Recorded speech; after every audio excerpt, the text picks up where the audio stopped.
Good evening, everybody. Today is Monday, August the 20th, 2018, and this is a regular Moscow City Council meeting. Brandy? Please join me in reciting the Pledge of Allegiance. I pledge allegiance to the flag of the United States of America and to the republic for which it stands, one nation, under God, indivisible, with liberty and justice for all. Thank you, Brandy. The next thing on our agenda, the first thing I should say, would be our consent agenda. I move to approve the consent agenda. Second. I got. Okay, we have a motion by Catherine and a second by Gina to approve the consent agenda as is. We'll start the roll with Brandy. Aye. Aye. Aye. Aye. Aye. Okay.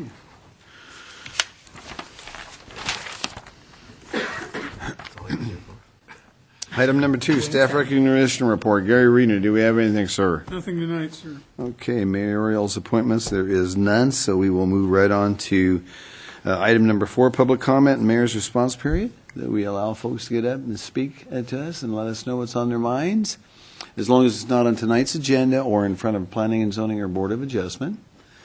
Please come up. We'll give you 3 minutes. List your name and address and let us know what your concerns are.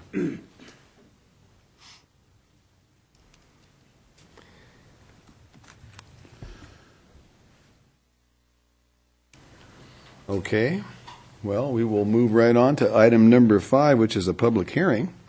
Proposed rezone ordinance at 406 Baker Street. Michael Ray will present. Good evening, Mike.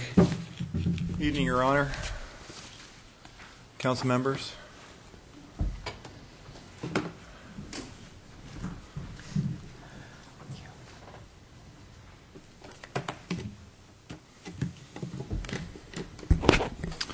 So before you tonight, we have a public hearing for a rezone request at 406 Baker Street, which happens to be Lot 1, Block 1 of the Peterson 2nd subdivision. So a little under an acre in size, 32,569 square foot parcel. It was originally platted in 2010 as part of the Peterson 2nd subdivision, 406 Baker Street. So the applicant's proposing to rezone the property from the current neighborhood business zone to the residential office zone. Just to recap, Peterson 2nd Edition subdivision was platted in 2010, contained 110 lots, 64 of which were R2, which is moderate density residential, 30 were medium density residential or R3 zone, 15 multiple family residential, which is R4, and then we had a 1 neighborhood business zoned lot, as well as a 3-acre city park site. And so this is the subject property at the center of your screen outlined in red. You can see the property lines of the platted subdivision. So you've got Baker Street, which is heading in a northeasterly direction. And then you see the city street network and the city street names for the subdivision, currently undeveloped. And so the applicant's proposing to rezone the property outlined in red there. There is a 3-acre park site that's been designated directly across the street on this triangular-shaped parcel. So taking a look at the land uses in the surrounding area, primarily multifamily residential. So we have apartment buildings all up and down Baker Street.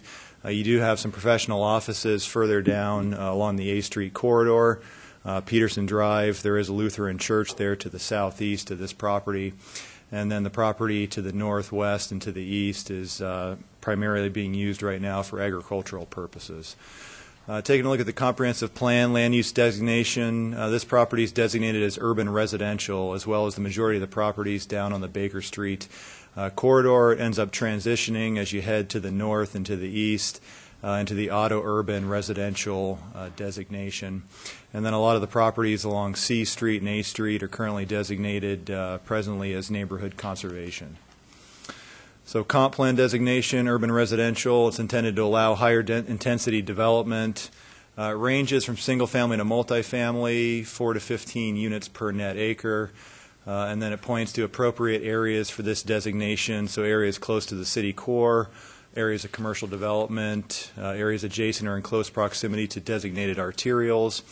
And then it directs us to the R3 and the R4 zones as being the appropriate zoning districts for that designation. So looking at the current designation, it's neighborhood business. Surrounding area, you have primarily multifamily residential to the west and the southwest along Baker Street. The property within the city park is Farm Ranch, as well as University of Idaho property to the west there. And then multifamily residential to the east, and then really a combination of R2, R3, and R4 as we head up into Peterson's second subdivision. So proposals, neighborhood business, rezone to residential office, and so that would be the proposed change tonight. Looking at the residential office zone and the zoning code, it's a moderately intensive zone. It includes both offices and high-density housing, often used as a transitional zone, and we usually look at locating it where the transportation network could accommodate the uses which are allowed within that zoning district, so usually collectors or arterial streets in the vicinity. And then a wide range of uses. Essentially all residential uses are allowed within this zone, and then it does allow for some commercial uses, professional offices, bed and breakfast, daycare facilities, parking lots. We also allow restaurants up to 1,500 square feet in size within this zone.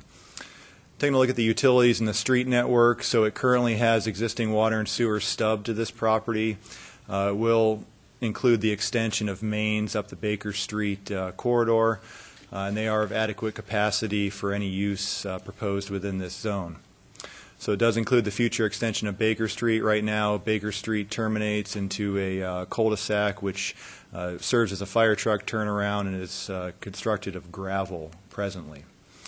It's a collector street, 38-foot wide roadway, and then there's curb gutter, there's 8-foot tree lawns and 5-foot sidewalks that would be installed on both sides of the street to match the existing section of Baker.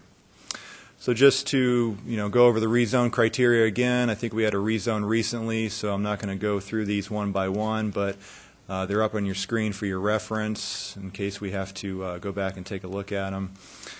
So the applicants conducted a neighborhood meeting with the affected property owners, and that happened on May 23rd of this year to discuss the proposed rezone. Planning and Zoning Commission did conduct a public hearing. It happened on July 11th. And they recommended approval of the rezone request with no conditions. So staff's recommendation is to conduct a public hearing and upon consideration of testimony received, approve the proposed zoning ordinance under suspension of the rules requiring 3 complete and separate readings, and that it be read by title and published by summary, as well as adopting the Planning and Zoning Commission's reasoned statement of relevant criteria. And I'd certainly be able to answer any questions that you might have. Okay, questions for Michael before we get going here? Thank you, Michael. We will open the public hearing at 7:09, and I would like to hear from the applicant, if that person is here.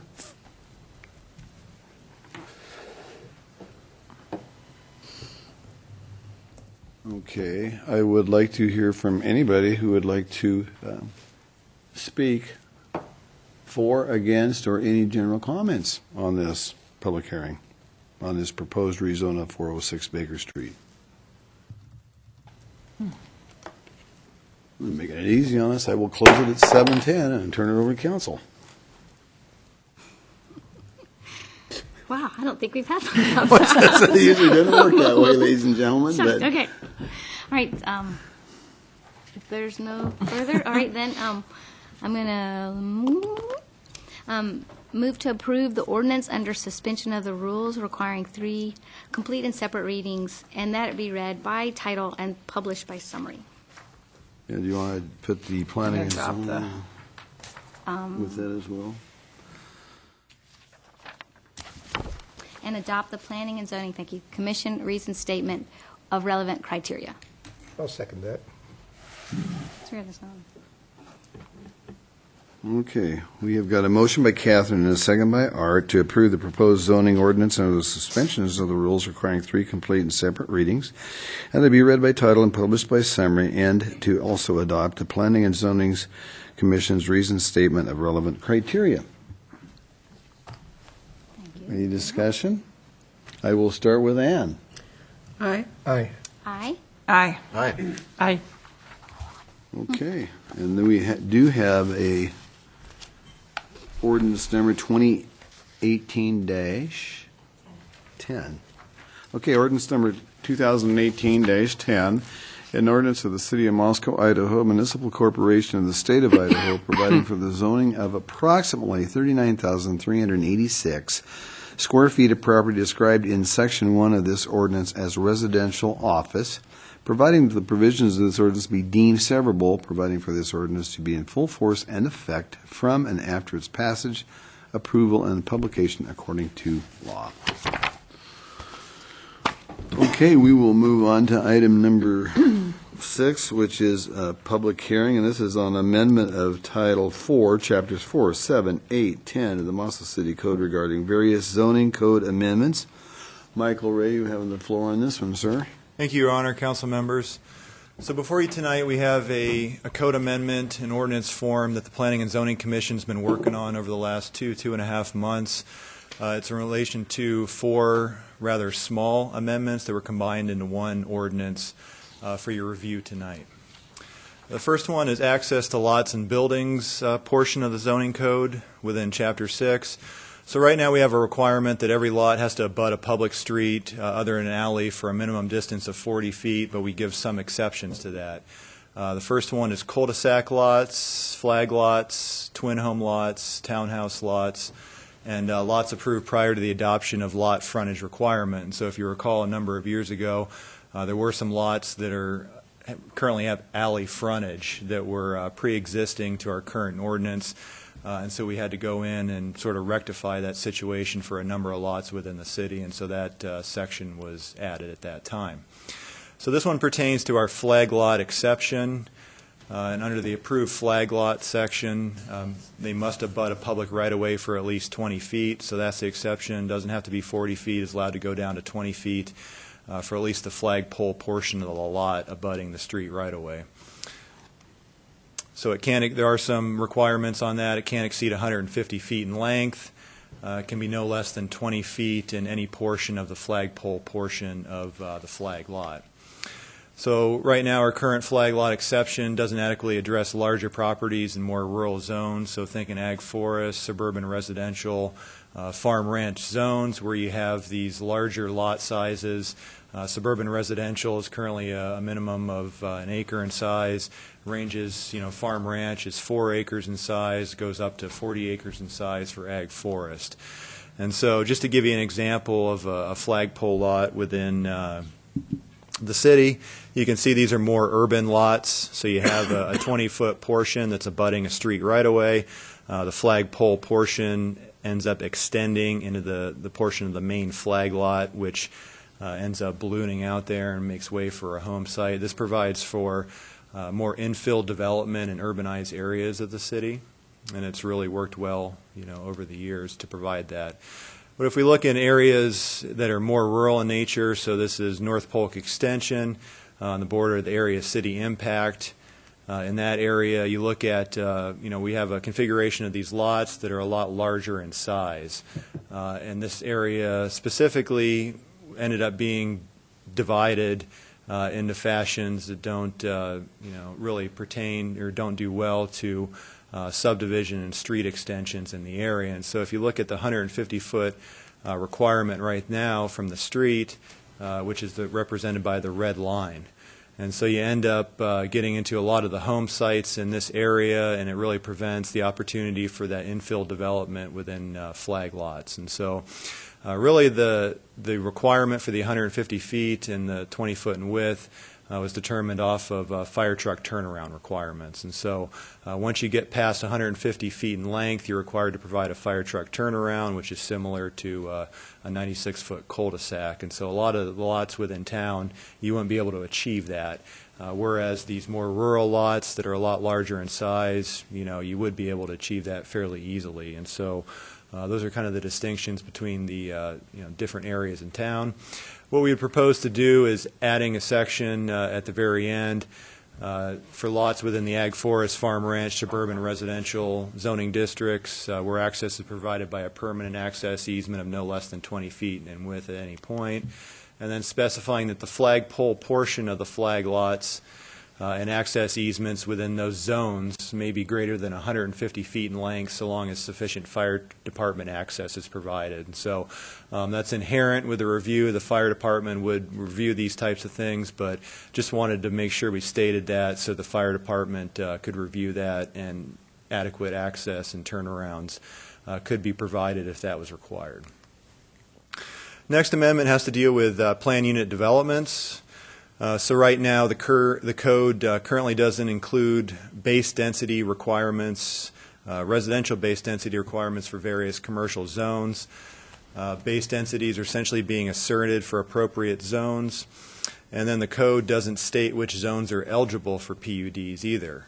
And so we're adding a paragraph at the very beginning of the document in order to define what the eligibility is. So an eligibility section proposed to be inserted at the beginning of the chapter, and then when we were going through this, the Planning and Zoning Commission wanted special consideration for plan unit developments in neighborhood business zone, just because of the uniqueness of that zone in providing commercial services for surrounding residential areas in the city. And so they wanted a sentence at the end of the eligibility section which required that any PUD within the neighborhood business zone for residential uses include or incorporate a commercial use at the primary street intersection or frontage for that property. And so that was being proposed, and that's inserted in the draft ordinance that you have.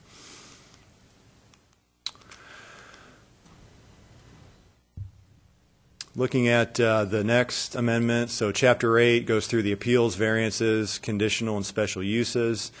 It goes through different sections within that chapter. So we've got procedures, the relevant criteria and standards are outlined, a requirement that those be in a reason statement and be in writing at any of the determinations, conditions of approval, no precedent or transfer, final decision, compliance, and revocation section at the end. And so first order of business is we need to eliminate the special uses. And so if you recall at our use table ordinance, we combine special and conditional uses just into conditional uses, so it would be less confusing, and the relevant criteria and standards were essentially the same, and the sections were identical, and so most jurisdictions have one or the other, and so we need to go back and clean that up and eliminate special uses from Chapter 8. And so that's really the first order of business that we're doing in this chapter. The second one is revocations section. So right now, if looking at conditional use permits and variances, they expire if a building permit isn't acquired within a year. We've had some issues with some of the larger institutional projects, such as schools, churches, public service facilities, even a multifamily residential projects that have had challenges in the past for meeting the time frame.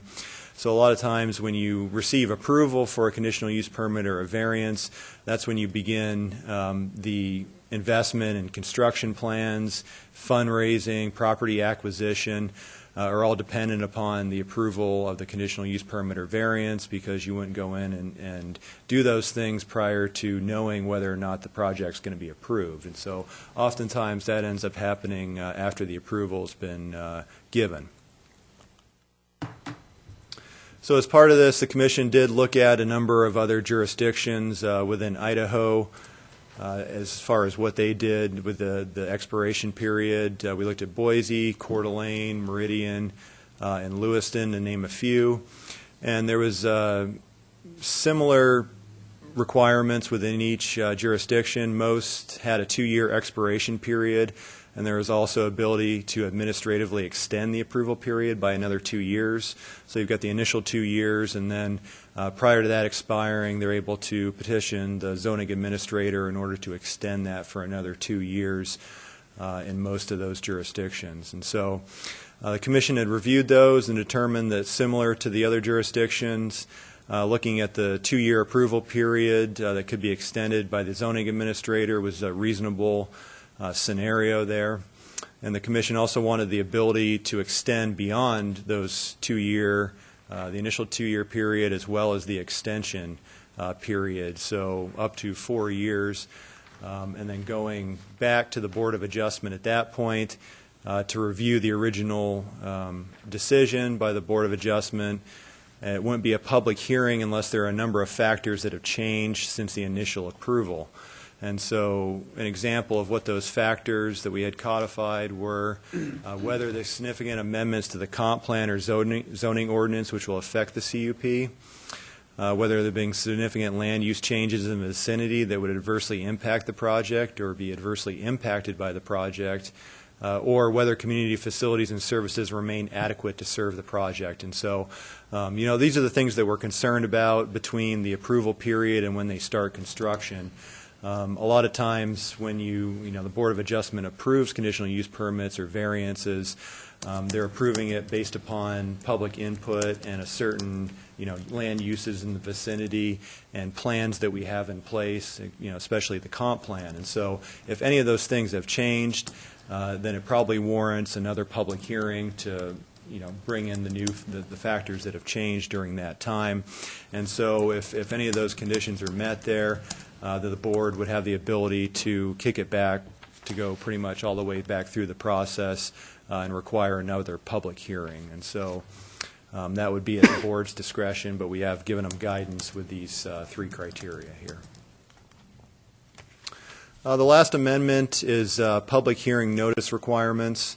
And so right now, all of these land use actions essentially have the same process. We have annexations, comp plan, land use designation amendments, rezones, preliminary plats, and PUDs, all carrying the same requirements. So just going through the process, initially we have a neighborhood meeting. This is required to be conducted by the applicant or the developer, and everybody within 600 feet is notified as part of this neighborhood meeting. And they do provide 14 days notice, and the applicant's required to conduct this, take a meeting minutes as well as a sign-in sheet of everybody that attended, what was discussed. And then once that's completed, they would submit the application as well as all those materials to our office, and then we'd notice it for public hearing before Planning and Zoning Commission. Once again, notify everybody within 600 feet. 30-day notice is currently required for Planning and Zoning Commission, and then we post it 7 days in advance of the meeting. Planning and Zoning Commission conducts the public hearing after the 30 days, and then they recommend an action on to City Council. It goes before City Council for a public hearing. Once again, everybody within 600 feet are notified. 15-day notice in advance of the meeting, and it's posted on site 7 days in advance. And so, essentially this process has worked real well. State code requires that 15-day notice be required. So, like, for instance, the Planning and Zoning Commission, state code only dictates 15 days, as well as the City Council. We go above and beyond for the neighborhood meeting, and so right now, within state code, you're not required to conduct a neighborhood meeting, but we do it anyway. And it's worked well over the years just to provide an opportunity for the developer to meet with the public that may be interested and answer some of those preliminary questions. And it gets a lot of the questions out of the way about the proposal prior to even coming to Planning and Zoning Commission. So that's been a real useful tool for us along the way. The 30-day notice, it's almost been, the opposite of what you're looking for as far as a notice goes. It's so far out there that I think a lot of people often lose track of when the meeting is coming up. And the whole process ends up taking about 4 months from start to finish. A lot of times you have to go back and approve relevant criteria and standards at a subsequent meeting. And so just based upon the meeting schedules of City Council, Planning and Zoning Commission, it ends up being about a 4-month process. And in our experience, the 30-day notice has been a little bit above and beyond typically what's needed for public comment for planning and zoning. So what we'd be requesting is an amendment of the section, and it's actually under the neighborhood meeting section under notice of hearing. So we would just be changing the public hearing before Planning and Zoning Commission from the current 30 days to 15 days prior to the public hearing before P&Z. And those are the amendments. Planning and Zoning Commission did conduct a public hearing. It happened on July 25th of this year, and they unanimously recommended approval to City Council. Staff's recommendation is to conduct a public hearing and, upon consideration of testimony presented, approve the ordinance under suspension of the rules. and I'd certainly be able to answer any questions that you might have. Mike, one thing I wanted to point out is these neighborhood meetings, even though by state law they're not required of us to do, are clearly an important thing to do because it gives people a chance if they have a concern. And what frequently happens on any kind of different developments, people hear rumors and hear all kinds of things, and about 80 to 90% of it is false. And so it gives them a chance to really get a chance to see what's really going on so that there's not a surprise element. And so I like that neighborhood meeting process that started a number of years ago here in Moscow. Questions for Mike? Sure, I have a couple questions, Mike. The part that said the planned PUDs would require a commercial component to them, do we have any in existence now that do not have a commercial component? I'm sorry, that just occurred to me. We don't have any PUDs within the neighborhood business zone currently, so no, we don't. Oh, okay. Got it. And I mean, we do have PUDs that don't have a commercial component in other zones, just not in neighborhood then business. this change is just specific to the. Before, there was a wide rezone of motor business along the A Street corridor previously, and the only way to achieve residential multifamily within that zone was to go through the plan unit development process. And so at the time, a number of those projects that were building apartment buildings went through the PUD process. We've subsequently changed that zone to a more appropriate zone for the corridor, but we do have a number that are in existence that are just residential. Okay. And then you showed the cities that you kind of looked at the time frame for the building permits to be granted with a conditional use permit. Were any, and the majority of them were in a 2-year schedule? I'm out of curiosity, are any of those other ones 1 year, as Moscow has been, or? I don't recall any of them were 1 year, no. Mike, would They you were go at back least to 2. that screen? Could you go back to that screen? I know Lewis and Coeur d'Alene were on there. Would you look at the screen so we could see what it looks like? Boise, Coeur d'Alene, Meridian, Lewiston. So when it says most others had a 2-year, were some of them longer than that? 2 year was about as the most that we experienced looking at the research. Usually the extension period varied. Sometimes it was just a year. Sometimes it was 2 years. In some circumstances, it didn't specify. Okay. Other questions for Mike before I open up the public hearing? Thank you. Ann, did you have? So I've been there for a lot of the discussion, but would you just mind walking us through the rationale of P&Z for the 2 years as opposed to 1 2-year? Well, the 2 years, like I mentioned on the screen, that a lot of times when you receive approval, 1 year can sneak up pretty quick on you. And so just looking at those other jurisdictions, 2 years seemed reasonable, and then the extension by the zoning administrator for another 2 years, also seemed reasonable as well. And, we're at a relatively, linear growth rate, and so we're average about 1.3% annually. You have a lot of those other jurisdictions that are currently going through a 3-4% growth rate presently, and so things just don't change in the amount of time that you would be concerned with, factors in the area changing that would, impinge on the decision that was made by the Board of Adjustment. And so it's likely that if they went back after a year and were required to go back through the conditional use permit or variance process, you'd likely receive the same outcome, and you'd just staff would have to go through that, the board would have to go through that, and the applicant would have to go back through that process to achieve the same outcome if nothing's changed in the area, because, what else would require, or solicit a different decision unless something drastic has changed, uses in the area, the comp plan, the zoning code. And so, with our just relatively slow growth rate, things don't happen fast enough that, within a year, things are going to change that drastically. So that was really our rationale for the 2 years. And then the commission really, wanted beyond 2 years, the zoning administrator to be able to extend that.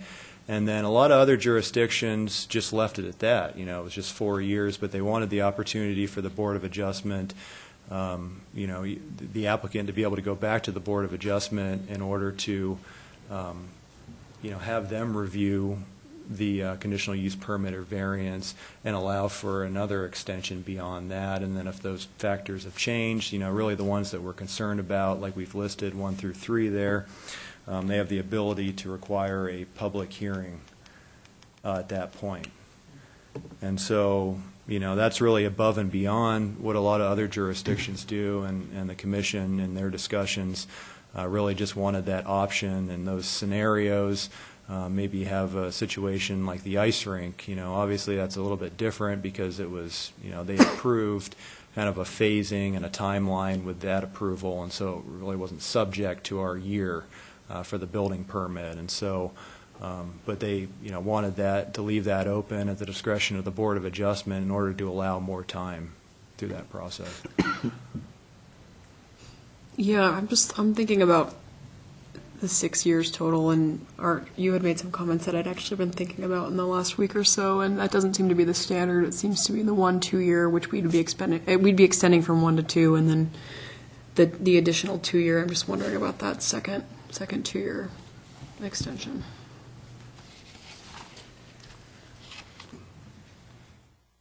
Bill? Over here.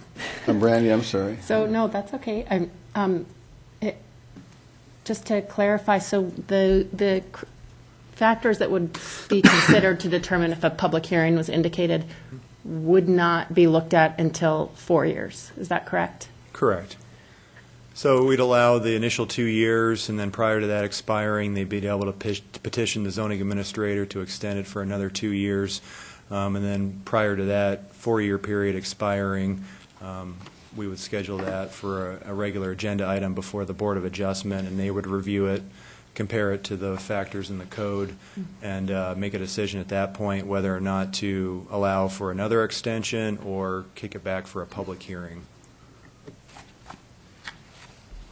Actually, what happens at the end of 6 years, by definition, it would just terminate the conditional It'd be use null and permit? void, but the way we have it now structured is that it'd be open so that the board would determine how long they would give them at that point. So it could extend beyond 6 years with the Board of Adjustments review. It'd be the board's discretion.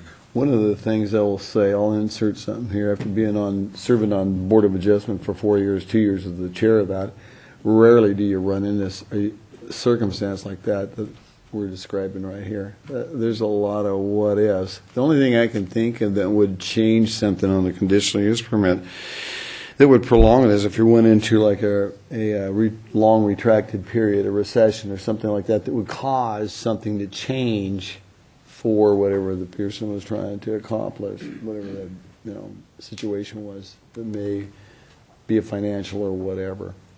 But I don't recall running into that in the 4 years I was on Board of Adjustment. Just thought I'd throw that out there for you guys. Mike, I'm confused about where did we get to 6 years when we went from 1 year to a 2 year with a 2 year extension is 4? How did we get to 6? Well, the way it's structured now is there'd be another option after 4 years to go back to the Board of Adjustment. So the Board of Adjustment. Yeah, but it would have to be a public hearing at that point? They would determine that. So it'd be a regular agenda item, All right. and then if any of those That factors, were present, they would kick it to a public hearing, and then they'd review it, with a new public hearing at that point. Okay, should we open up the public hearing? Okay, let's open the public hearing at 7:35, and I will take anybody who would like to speak on this. Please come up forward, state your name and address, and we will give you 3 minutes.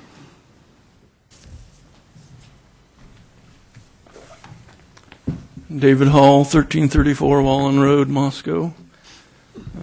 Mr. Ray said that these are 4 small adjustments. I think they're not very small, some of them. Going from 1 year to 4, now I'm hearing 6 years. It's pretty big. It's the biggest one. I'm discouraged that Planning and Zoning disregarded all of my suggestions at its recent hearing on this matter.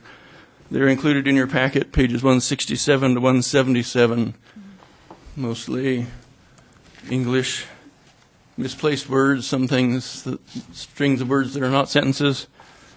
I revoked a comment on page 170. I made a mistake on one of those with it, and they did clarify about the flag terminology, but none of my suggestions got into the version that has come before you, so there's still typographical errors and logical errors, and I'd like you to look at those.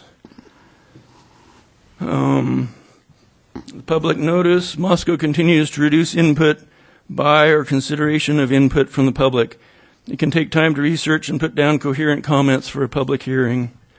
It also can take time to hear about a proposed conditional use permit. Some actions have fairly limited scope, but others have far-reaching scope throughout the whole city, such as parking issues and so forth. I'm wondering why there's only a 7-day online or on-site notice. A lot of people don't read the legals. I expect it's a very small percentage that read the legals every day and see if there's something that might affect them and think through it.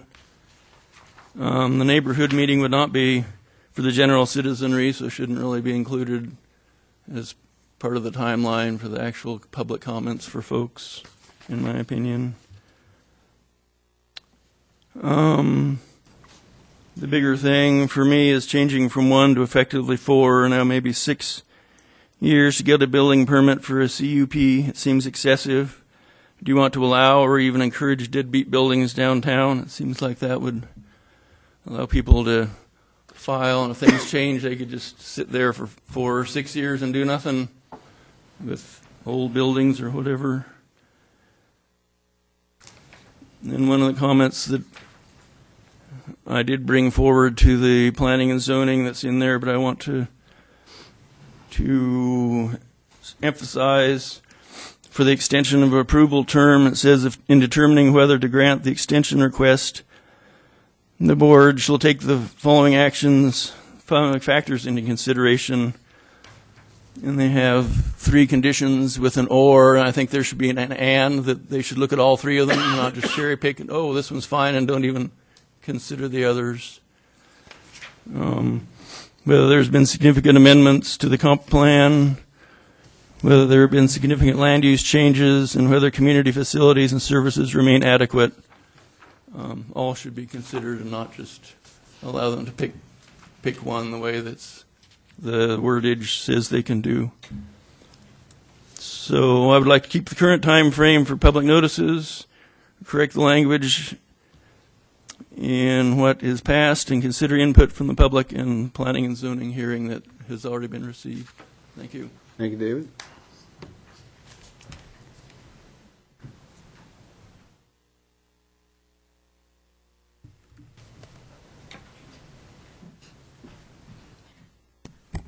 Joanne Manita, 203 South Howard.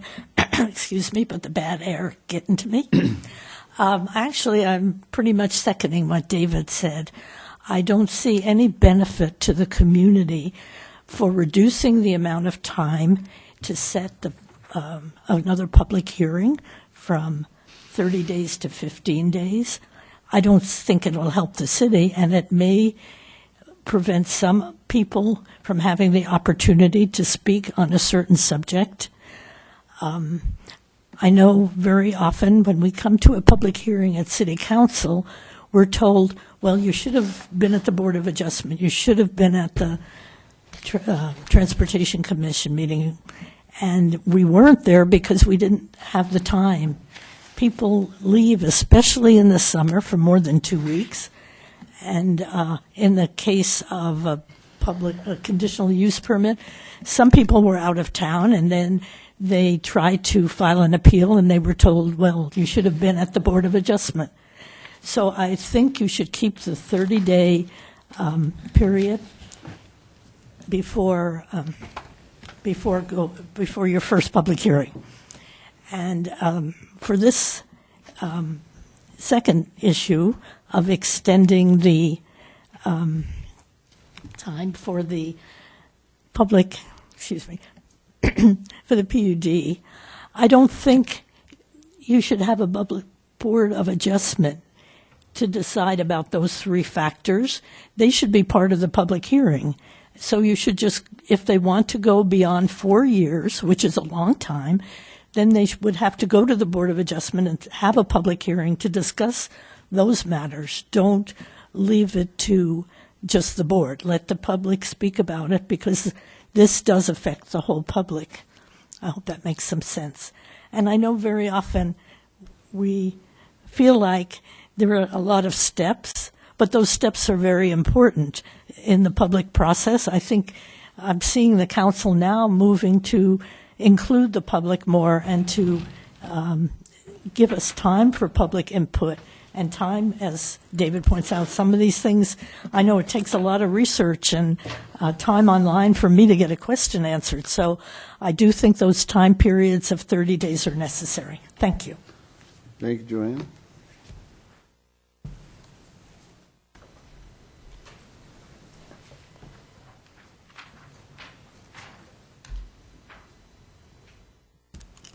Is there anybody else who would like to speak? Please come up, state your name, address, and give us your comments. Hi, I'm Tina Hilding. My address is 411 North Howard in Moscow. And I guess I wanted to also encourage the public process wherever possible to be as public as possible. And in particular, that word public hearing I keep seeing coming up. And this might be a little off topic, and I apologize if it is too much off topic. But last year we did an appeal, and it went back for a public hearing. But as I seem to recall, there was no public input allowed at the public hearing. And that was a year ago, and a lot happened, so I think that was the case. And so I guess I would check to see that public is always allowed to speak at public hearings, and I don't know if it says that anywhere in the code, but I just thought I'd mention that was very upsetting in the public process for the public not to be allowed to give public input at a public hearing. So, thank you. Thank you.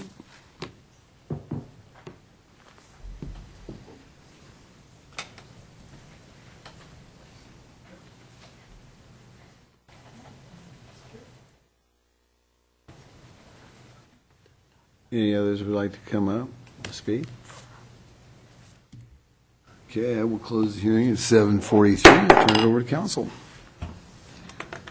I just wanted to make a comment about reading over the minutes from the Planning and Zoning Commission minutes from July 25th, that the commissioners discussed the notice periods at length and decided there were multiple opportunities for citizens to make their opinions known, and that the proposed change in notice times provided sufficient time while also streamlining the entire process somewhat for the applicants. And that, to me, is where this change is coming from. I feel like our staff is trying to encourage development, and getting those things in place for development is part of the puzzle, also along with the public piece of understanding what's proposed. And so I'm going to be taking the recommendation from the Planning and Zoning on this, because that's where they heard everything all together. And Ann, you were at Planning and Zoning as liaison. Is there anything? Yeah, just one thing I'll mention, that one of the topics of discussion on changing it from 30 to 15 is that sometimes, because of the way that our meetings work in terms of first or third Wednesday or Monday, Wednesday, whatever it ends up being, that there's actually quite a bit of a buffer in there that's not just a 15 days. So sometimes it does end up being longer than that, and that was something they discussed at length that I thought, yeah, very thoughtful of them, which helped determine my opinion. One point that I will make is that our public in our town is pretty vocal and keep their eyes to things pretty easily in our town, and I've never seen anybody bashful about bringing it forward to us. So that's my observation. Or did you have something? Yeah, a couple items. I agree with the 15 days for the public notice for the hearing. because just by dint of the way that the publication works with the paper, it winds up being a minimum closer to 19 days because you publish it twice in the newspaper, and then that's always on a Saturday, and then you got that lag of 4 or 5 more days before Wednesday rolls around again. So it actually winds up being longer, plus the scheduling issues between first and third Wednesdays versus the first and third Mondays here at City Council. So in fact, it does push that out a ways. Joanne's comments about hearing with the Board of Adjustment after potentially a 4-year gap, I think, is well taken. After 4 years, the issue begins to fade, and I think that rather than indicating to the Board of Adjustment that they may or may not hold a public hearing, I think that at the end of 4 years, the original 2 years plus the potential for the extension on the part of the zoning administrator for 4 years, I think, is adequate for anybody to get a project going. And if after 4 years nothing has happened, I think it necessitates a new public hearing de novo altogether. So I would be in favor of scratching that part and just going with the 2 years plus the 2 years zoning administrator permission on that one. Otherwise, I'm in favor of everything that planning and zoning has come up with. I know they cogitate a great deal and chew over these issues at great length and really study them hard. But, yeah, that's where I come down on those 2 issues. Okay, Jim? I'm going to agree with Art on the change in the extensions. I think it's fine, you can extend at one time, but then after that, time has taken a toll on all of the factors involved in the conditions on a conditional use permit, and perhaps it should be exposed to another public hearing at that point, because 4 years is a long time and a lot of things change in that time period, and perhaps it would be worthwhile to hear from the public at that point. And we're going from 1 year now, as it currently is, so we're extending that, 400%, which seems like quite a lot. To make it 600% seems excessive. Brandy? Yeah, I agree with that too, not to mention in 4 years, the public that is here to comment, there's a lot of turnover in this city. So you may have new people that are affected that weren't here 4 years ago when the public hearing was held, and they, I think it should be an automatic public hearing to go beyond that. I also wonder about if the 2-year extension could be a 1-year extension, so we're going from 1 year to 3 years before that public process. I think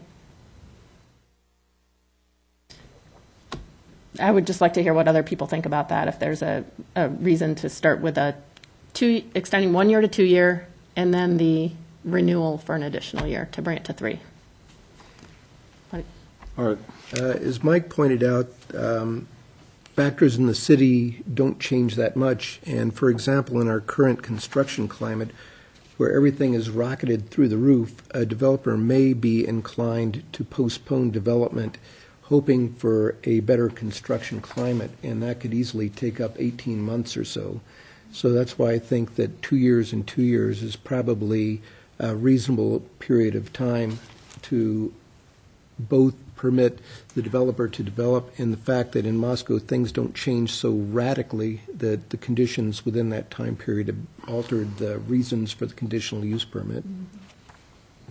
Jeannie, I would agree with Art on that statement. And I, today, in my regular job, received an RFI from an outside of our region company.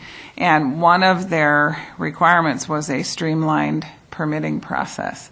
And while this doesn't take all of the steps out or all of the potential for public input, I do believe that it does streamline it more, and it shows that we are willing to try to make this a smoother, easier process.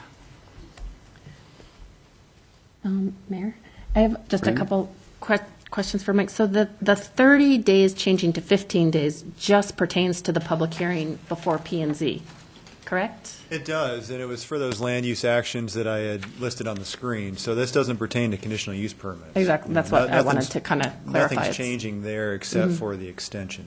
Or even the Board of Adjustment, I mean, which would be the conditional use permit in this discussion? Correct. Right? It's Yeah, just the these planning are and all- zoning notice. Planning and Zoning Be Commission, reduced. City Council actions.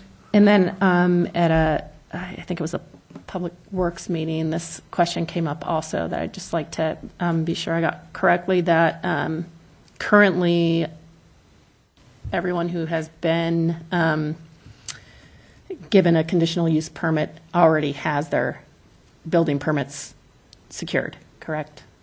Yeah. Building permits are vested the use. So this is not going to affect anything that has already happened up to this point? Correct. I have a question related to David Hall in the notes that you wrote. Thanks for putting those in the packet.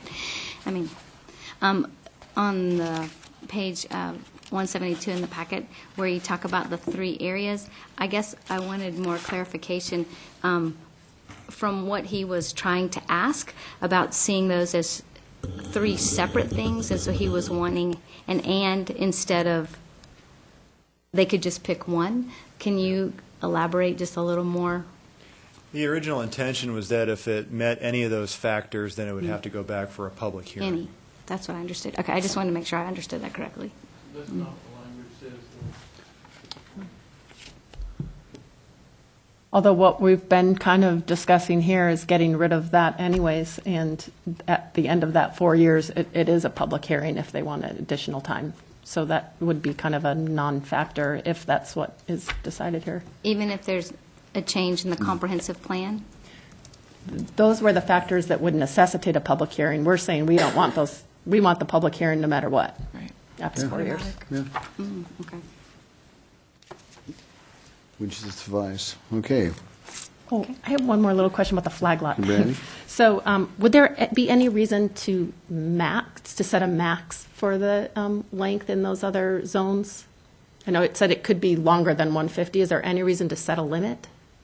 I think it would be rather arbitrary to do Okay. that, just because, it could be just an odd-shaped lot or excessively long in depth, and so any number we come up with, I think, would be a little arbitrary there. Okay.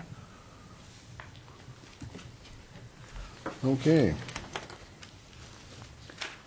Well, I would like to make a motion to approve the ordinance under suspension of the rules requiring 3 complete and separate readings and to be read by title and published by summary, with the one alteration of the elimination of the Board of Adjustment's consideration of conditional use permits at the end of a 4-year period that consists of both the initial 2-year period and the zoning administrator's potential grant of another 2 years. Second. Okay. Your Honor, if I may. Hang on just a second. I'm writing this down so don't forget it. Bill? Just to clarify, that does appear in 2 different locations within the amendment, both underneath the conditional use permits and the variances. So what we would anticipate is in that section 8.3 and 8.4, both under section I, that as it reads currently, the zoning administrator may grant 1 2-year extension of an unexpired conditional use permit upon written request of the applicant. Extensions for conditional use permits shall also extend any associated zoning approval such as variances, period. That would be the end of that section, and everything following that prior to the extension and the 3 criteria that would be under consideration would then be stricken from the ordinance. And that would be the same in sections 8-3 and 8-4. That would be my intention. Okay. Lori, do you have that? Lori doesn't have that, so we need a little. Oh, you got it? I can listen to it. Okay. I just want to make that clear for the record. Okay. What would be amended. So Art made a motion, and it was seconded by Ann, to approve the ordinance under suspension of the rules requiring 3 complete and separate readings, and that'd be read by title and published by summary, with they all eliminate the, after the 4-year process, that conditional use permit with the 2 2-year periods. Is that correct? Mm-hmm. And with what Bill said on the various Just clarifying the sections. logistics of what that amendment would entail. And so, just to be sure I got this right too, so what that means is at the end of that 4-year period, if they want more time, a public hearing is held. Yes. That would be the end of the extension, correct? I think that's the intentions of everybody who was talking. That was your intention, wasn't it, Art? Yep, that's And it. Ann as well? Okay. We all good to go? I'll start with Brandy. Aye. All right. Aye. Aye. Aye. Aye. Okay, and we have another ordinance. Ordinance 2018-11. Ordinance 2018-11, an ordinance of the City of Moscow, Idaho, a municipal corporation of the State of Idaho, providing for the amendment of Moscow City Code, Title 4, Chapters 4, 7, 8, and 10, providing for the insertion of missing base density requirements for planned unit developments, providing for access requirements for rural zoning districts, providing for the amendment of the expiration and extension periods for certain land use actions, providing for the amendment of the time period for public notice requirements, providing that the provisions of this ordinance be deemed severable, and providing for this ordinance to be in full force and effect from the date of its passage, approval, and publication according to law. Okay, with that, we will move on to item number 7, which is a public hearing opening of the budget fiscal year 2017-2018. Gary Reedner, you have the podium, sir. Thank you, Your Honor. As we've indicated during our budget session, as well as at Public Works Finance Committee last week, first we'll give you a little bit of history. As we recall from the budget process, we deal in fund accounting, so we've got these different funds. And if within those funds there is an overrun, meaning if there is additional appropriation needed, or if there are revenues that are receipted into those funds which requires an additional appropriation for expenditure, we have to open up the budget in order to do that. So you see the different types of funds across here. If one of those funds overruns in any way, we will open the budget process. The process for doing that, if I would just learn how to run this thing, the process for doing that, Idaho Code 501003 states that in utilizing the same procedure that you do in adopting the original appropriation ordinance, you may amend that appropriation ordinance. The appropriation ordinance in this case is 2017-07. That was passed in August of 2017, and that was built on which the FY18 appropriation ordinance, that should be FY18. So what we do throughout the year, and you'll recall that we receive some different grants. A good one to remember is the Child Pedestrian Safety Grant, which was given to the city in the amount of $250,000. It had not been contemplated in the FY 2018 budget process. So we came to council with the application, came to council when we had been awarded the grant. Council authorized us to accept it and also approved the expenditures by which the grant had to be spent. So in order to receive those funds and expend them, you must open up the budget. So we report that to the council, and then once per year we open up the budget, typically after the succeeding year appropriation ordinance, and that's the same thing we're doing today. So we'll go through those one by one. Sarah did a great job of putting a memo together. The department heads all came forward with their different grants and their expenditures, so we'll go through those in advance of the public hearing here. First was a $10,000 grant for child safety seats. That's the revenue side of the ledger. And then we will make those purchases, or have made those purchases, from police operations in FY 2018. That's the expenditure side. In the street fund, we had, and you'll notice that those were all the changes in the general fund, our largest fund. Street fund, we had $42,100 in a grant. You'll recall the legislature had some funding for weather-related damage to the streets because of the extreme winter that we experienced a year ago. That's the revenue side of the house. The other side is it was expended in order to repair streets and street storm drainage. That was the expenditure side. In the Recreation and Culture Fund, we received an additional $10,000 Moscow Public Library donation for the public art project, and then expended that through the public art fund. We also received $8,832 grant from the Idaho Commission on the Arts. That was the entry track grant. That was revenue. We spent that grant on the public art maintenance program, so getting that set up. Fleet Fund, you'll recall that we bought a fire engine in actually the funds were committed and expended in FY 2017. However, in talking to our auditors, until you receive the asset, it doesn't get expensed into the year you receive the asset. So for this year's audit, it will be treated as if the $515,000 for the fire truck, which we recently received in June, will be treated as if it was expended and received in FY 2018. So $515,000 was taken from beginning fund balance, and the fleet vehicles is where it was expended. So $515,000 on revenue and $515,000 in expenditure. There's also a $37,000 water expenditure that was made for, I believe it was for a Pacific Tech power vac unit to replace a failing unit. $37,000 was what it cost to do that. We took $37,000 out of beginning fund balance. So we had the balance. It had not been appropriated, so we came to council, requested the authority. Council gave us that authority, and that's why it's in the open budget. Information systems was a little bit different. Information system, because of personnel issues, kind of got behind on the purchase of replacement computers. There was $98,519.22 that was budgeted in FY17 for regular replacement obsolescence of our computers.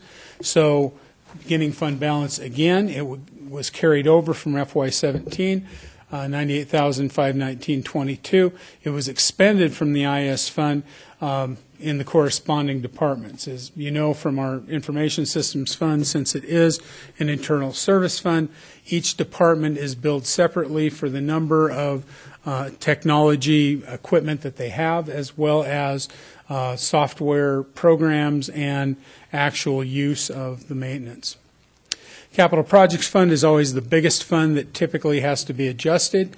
This is a child pedestrian safety grant I just mentioned. So it was received, $250,000 in a grant, the revenue side. The expenditure side, it was street capital projects for the 3rd Street corridor. Multimodal improvements, $144,050 from a grant, $34,650 from beginning fund balance, for a total of $178,700 expended in streets capital projects for multimodal improvements throughout the year. Wes, correct? You're giving me the nod there. I thought maybe I screwed up. You were turning the other way. At any rate, the biggest one is the surplus eliminator grant, $477,050. We use that to supplement the pavement management program. This is the revenue side of the house. That grant was made available. Council authorized us to apply for it. It was received, was not contemplated in the preparation of the FY18 budget, and expended through Streets Capital Project. Oops, sorry. Okay, moving on. Heart of the Arts donated $64,300, and we had $202,260 out of beginning fund balance. That was the 1912 Center roof project. As you recall, we were going forward with the project prior to the very end of FY17. Turned out that the bids were too high for the funds that we had. Staff requested the authorization to go ahead and pursue that in FY18. In the meantime, Heart of the Arts also increased the donation that they were putting toward the project, and so the total is $266,560. I just, as you know, sent out some photographs last week about how that project is moving on. Hopefully the skylights will be done within the next month, and it'll get buttoned up for winter. Okay, the last has to do with the playground equipment that Council has charged the Parks and Rec Fund to get some playgrounds in. move forward with our own staff in preparing, installing playgrounds, and that playgrounds could be purchased from the Hamilton Fund through a resolution. Council also stated that if we wanted to, or if staff wanted to purchase equipment through the Hamilton Fund, each of those purchases had to be separately approved by the council. That was, again, done in this case. So $23,503 of Hamilton monies were utilized to purchase playground equipment.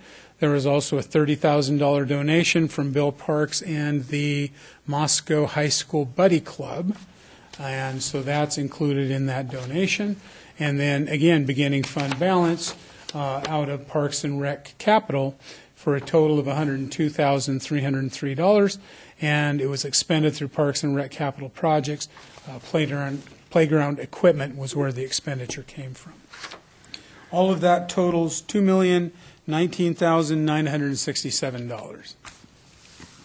Certainly stand for any questions. Questions for Gary before we get beginning? Or did you have some? No? So Randy? have all those expenditures been completed, or it's just that they will be by the end of September? They will be by the end of this fiscal year. If everything goes right. Okay. Okay, with that, Gary, we will open the public hearing at 8:06, and anybody that would like to come up and testify or give us testimony about this, please come forward.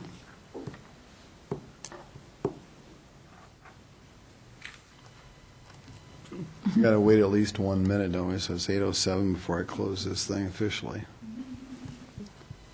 We'll go ahead and close it. It does say 8:07 now, so we'll close it and turn it right back over to council. Mr. Mayor, we went through all this in Public Works Finance last week, and seems pretty straightforward and clean.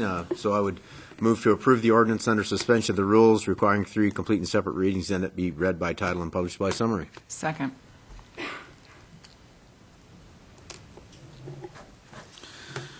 Okay, we've got a motion by Jim and a second by Gina to approve this ordinance under the suspension, consider the testimony and approve it under the suspension of the rules requiring 3 complete and separate readings that be read and titled, published by title, or published by summary, I'm sorry. Everybody got that? I think I did screw that. We'll start with you, Ann. Aye. Aye. Aye. Aye. Aye. Aye. Okay, thank you, Gary. For that, we will move on to item number 8, single stream curb recycling program. Sorry, Les, you're going to have to look. I was going to say, is Les going to present this, Tim? Tim said, this guy's ready to go. You're going to have to. That's funny. Hello, Tim. How are you doing? Good evening. How are you, Mayor, Council? I'm going to read a bit from a memo that I wrote to City Supervisor Gary Reedner that's in your packet. For the last several decades, China has served as the end market for roughly half of the world's recyclables. Beginning in July of 2017, the Chinese government imposed new regulation known as National Sword 2017 and Blue Sky 2018, which severely restricts the import of low-grade and contaminated recyclables. The policy includes a 0.5% allowable contamination rate, which will be very difficult, if not impossible, to reach. The new restrictions have caused worldwide impacts to recycling markets. The West Coast, where much of Moscow's recycling is marketed, has been particularly impacted due to the reliance on Chinese markets. These restrictions have effectively flooded the domestic markets and driven the recycling material markets to historic lows. In some cases, the material recovery facilities, or MRFs, are increasing their processing fees, slowing down the throughput, and hiring more staff for additional shifts in an effort to meet these new standards. Many MRFs are also charging exorbitant fees for low-grade materials that in many cases are ending up in landfills. These low-grade materials are collected in local single-stream recycling programs and sent to MRFs with the expectations of being recycled, but ultimately end up landfilled due to a lack of domestic markets. The cost to the city of Moscow for collecting these low-grade recyclables, which at one time generated revenue, has increased to over $200 per ton, roughly 4 times more than had they been disposed of at the local level. Moscow Recycling has just recently received notice with no warning that Republic Services, our current MRF provider, is raising single-stream processing fees from $77 per ton to $95 per ton, and to expect another rate hike, raising rates to over $100 per ton by September. To maintain the economic viability of the single-stream curbside recycling program in Moscow, we must adapt to these dramatic shifts to the world and domestic markets. Staff is seeking City Council authorization to make modifications to the single-stream recycling program. Immediate and necessary changes will include concentrating our focus on collecting high-quality, marketable materials rather than expanded lists of marginal, low-grade, and difficult-to-market materials. Staff is proposing to scale back the acceptable items currently being collected in Moscow's single-stream recycling program by eliminating codes 3 through 7 plastics, all plastic bags, aluminum foil and foil trays, pots and pans, shredded paper, and aseptic packaging commonly used for juice or broth. Changes of this level will require an extensive education effort. Staff has had ongoing meetings with LSI and Moscow Recycling regarding this education effort. We plan to assemble an information packet to be delivered door to door by LSI and Moscow Recycling staff to all Moscow utility customers. This effort will also allow LSI and Moscow Recycling staff to speak directly with many customers to explain the changes and answer any questions. LSI and Moscow Recycling Outreach Coordinator will also make a presence at the Farmers Market and Latah County Fair to further educate interested customers of these changes. Staff will prepare an article explaining the changes for the fall edition of the Talkin' Trash newsletter to be distributed in September and include information in an upcoming utility bill insert. Staff has also been working closely with LSI and Moscow Recycling to explore alternative MRF options from what is currently being used. There are a number of MRFs operating in the Seattle, Tacoma, Portland, Vancouver, and Spokane areas. We will be monitoring MRF rates on a monthly basis in an effort to secure the most favorable rates for Moscow. The MRF processing rates and commodity markets have been somewhat of a moving target, and by most predictions will remain that way for the foreseeable future. By implementing the elimination of the commodities mentioned above from the single-stream recycling, it will afford Moscow better rates for the MRFs, from the MRFs that we have spoken to. When the MRFs do a bale break and waste characterization of the materials included, the least amount of low-grade materials in the mix create a higher value and marketability. Also in your packet, I included a document that was produced by the Washington State Department of Ecology that they've come up with some best management practices for commingled curbside recycling, and we intend to include that in that informational packet to all of our citizens as well. The outreach coordinator for Moscow Recycling, Stevie Steely, is with us tonight. She has also been working on some new pamphlets and some other items that will be included in that packet. And with that, I would certainly answer any questions that council may have. Tim, these best management practices, are those practices that came from the Washington Department of Ecology, are those the practices that we're going to implement here in Moscow? Some of them will be, yes. And that was what was kind of the drive behind this. The Washington State Department of Ecology has done a number of different studies over the years on commingled and single-stream recycling and the development of these best management practices. And I found it to be a very, very good document, and I think it really explains the situation well. And a follow-up question is,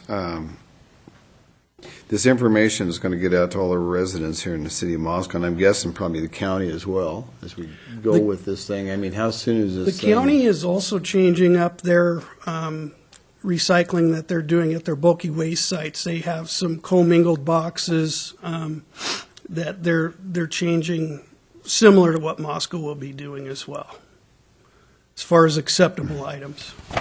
Okay, questions for Tim? Art? Yeah, the approach you're taking on education so far seems to center on regular single-family residences. Do you see any different approaches for multifamily recycling, especially with the annual turnover of residents there? And that is a challenge, Art, because of the turnover.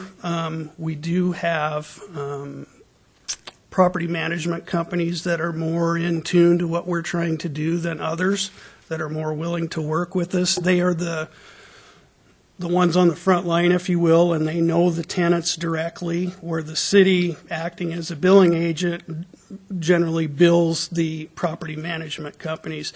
But the ones that are willing to get the information to their tenants, which we will also be attempting to do unit by unit, it tends to be more successful. Yeah. You had mentioned, too, in Public Works and Finance about the placard, the new sticky that was going to go on top of the can to help the bin. LSI is proposing that we paint over the placard so it creates less confusion, because the placard that's on there has a wide range of some of the items that we want to pull back from. So paint over that and have nothing? It'll just be a black lid. Just a black top. Yep. Oh. Gina? I have a question regarding, and we talked about this, and my memory's failing is probably what it is, but we talked about going to the recycling center versus curbside. These changes would be across the board, or can we still drop off? Some of the items, like the shredded paper and the pots and pans, for instance, will still be accepted at the recycling center. We just want to pull them out of the single stream. Okay. Okay. And you had mentioned that we needed to do more education anyway, because when we originally started single stream, it was like 4% contamination, but it's bumped to 9%. Yes. So it kind of works out well anyway to get more education out there, too. And I think by limiting some of these items, these tough-to-market, low-grade materials, it tends to lessen the contamination rate, because it seems like the more items that we accept in the program, the more creative folks get, and no fault of their own, they want to recycle, and it's been a really successful program, but it will help keep the contamination level down, I think, as well. Well, I think one of the things that we did here in Moscow was when we went to single stream, our recycling went way up, and after reading through this list, there's a number of these things that I throw in our recycling thing that I told Kathy, I said, we got to quit doing this, but I think, we got everybody in town, we got a lot of people on the program, they really went after it, thinking they were doing the right thing, Tim, and not that nobody was doing anything wrong maliciously, it just turned out that way with the circumstance of events. Absolutely. In China. So I think people in our town were really trying to do the best that they possibly could, and carried it maybe to a little bit of an extreme. Okay. Yeah, well, if this is authorized, how long do you think it'll take the education piece to get put together? It shouldn't take us a great deal of time. I'm hoping to get it out in September. For any results from that education, I would hope that we'd start seeing something immediately, but it will be an ongoing effort. It has to be. Yeah. I just wanted to say that I think it's really wonderful that you're planning on going door to door. I think that's really proactive and provides a really convenient way for people to ask questions. I think that's great. In getting out in the public at the farmers market and the fair, and Stevie even has some ideas about setting up camp at some of the grocery stores and demonstrating some of the everyday items that folks buy all the time. By just buying something with different packaging can change their whole the whole end use of that product. It does make a difference. How are you going to paint the lids? I'm sorry? How and when do the lids get painted? They will probably be doing that on collection days, I would assume, or... just a guy along with a roller and Little spray can. Brandy had a question. Oh, yeah, more of a comment. It really kind of sunk in at that last presentation you gave us that, this is something that we don't really have much control over. And I think a lot of people in this community really do care about recycling. And to learn that, maybe what we're doing is all ending up in the landfill when we think it's being recycled. So now is there a chance to try to kind of aggressively salvage what really is realistic that can continue to be recycled and do it well? And you had mentioned too, which I thought really gets to the heart of it, is we're going to have to also as consumers start thinking of consuming less in the first place. A lot of these things we get, there's just going to be no market for. And so if we can somehow start to work that into the education too, a piece about those choices in what you're buying with packaging, because ultimately that's what is going to have to change on a broader scale for the future. So, I'm not sure what that could look like. Maybe I think it would be important to have an educational component that addresses that, though, and also looking at some of the businesses. I mean, as a business owner myself, if there could be some ideas for incentives, maybe some audits of businesses to try to help them identify their low-grade recyclables, maybe working with university, PCI, I'm not sure, other organizations to help develop some plans and incentives to help businesses. Well, to reduce. speak to the excitement, we have two fifth graders. Yes. Coming to fifth graders that are here from the county, and they came and they contacted me and said they would love to be part of helping educate, and we figured out a way maybe we can get the schools involved and starting to do something. Yeah. Well, with that being said, let's get these two young ladies up here at the podium and have them introduce themselves. How would that be? So, right, and come on, don't be bashful, kids. Come right on up here and tell us. Yeah, introduce yourselves. Tim will help you out there. Hello, my name's Dancia Salerno, and I am now starting to go into fifth grade, and I am basically maturing more, and so I wanted to help the community. Well, me and my friend would want to help the community into making it a better place for everyone. Okay, terrific. Okay, and this other young lady. My name is Gretchen Fiedler, and I am the same age as my friend Dancia, and I also want to help the community be a better place. And you already taken ideas down, weren't you? Yeah. Well, the good thing is you two young ladies are starting out at a young age, and that's what we look forward to in this community, because we need the young and bright coming up through the ranks to help us as we age, as I age, so that I can be helped along with some of the things. So thank you so very much for being here and being a part of us this evening. And to your committed parent. Yes. Ashley Fiedler, who brought them. Okay. Well, thank you.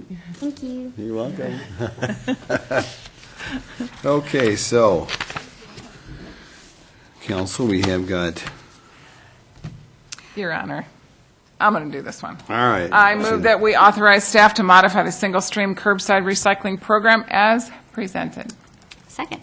Okay, we've got a motion by Gina and a second by Catherine to authorize the staff to modify the single-stream curbside recycling program as presented. I'll start with Brandy. Well, I just wanted to comment too. Totally, that has to be the first step, pretty clearly. That's just the way it is. But I would love to be sure that, we can't accomplish everything immediately. This you can get to work on right away. But I think the longer-term issues and how we can maybe, I don't know, SEC, I'm not sure. But I would love to see these discussions continue to develop longer-term and extended education for our community. Sure. So, anyone else? All right. Aye. Okay. Aye. Aye. Aye. Aye. Okay. Well, okay, that ends number 8. And we're going to take it's 8:24. Let's adjourn for a recess till 8:30.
What's the new thing that we could do?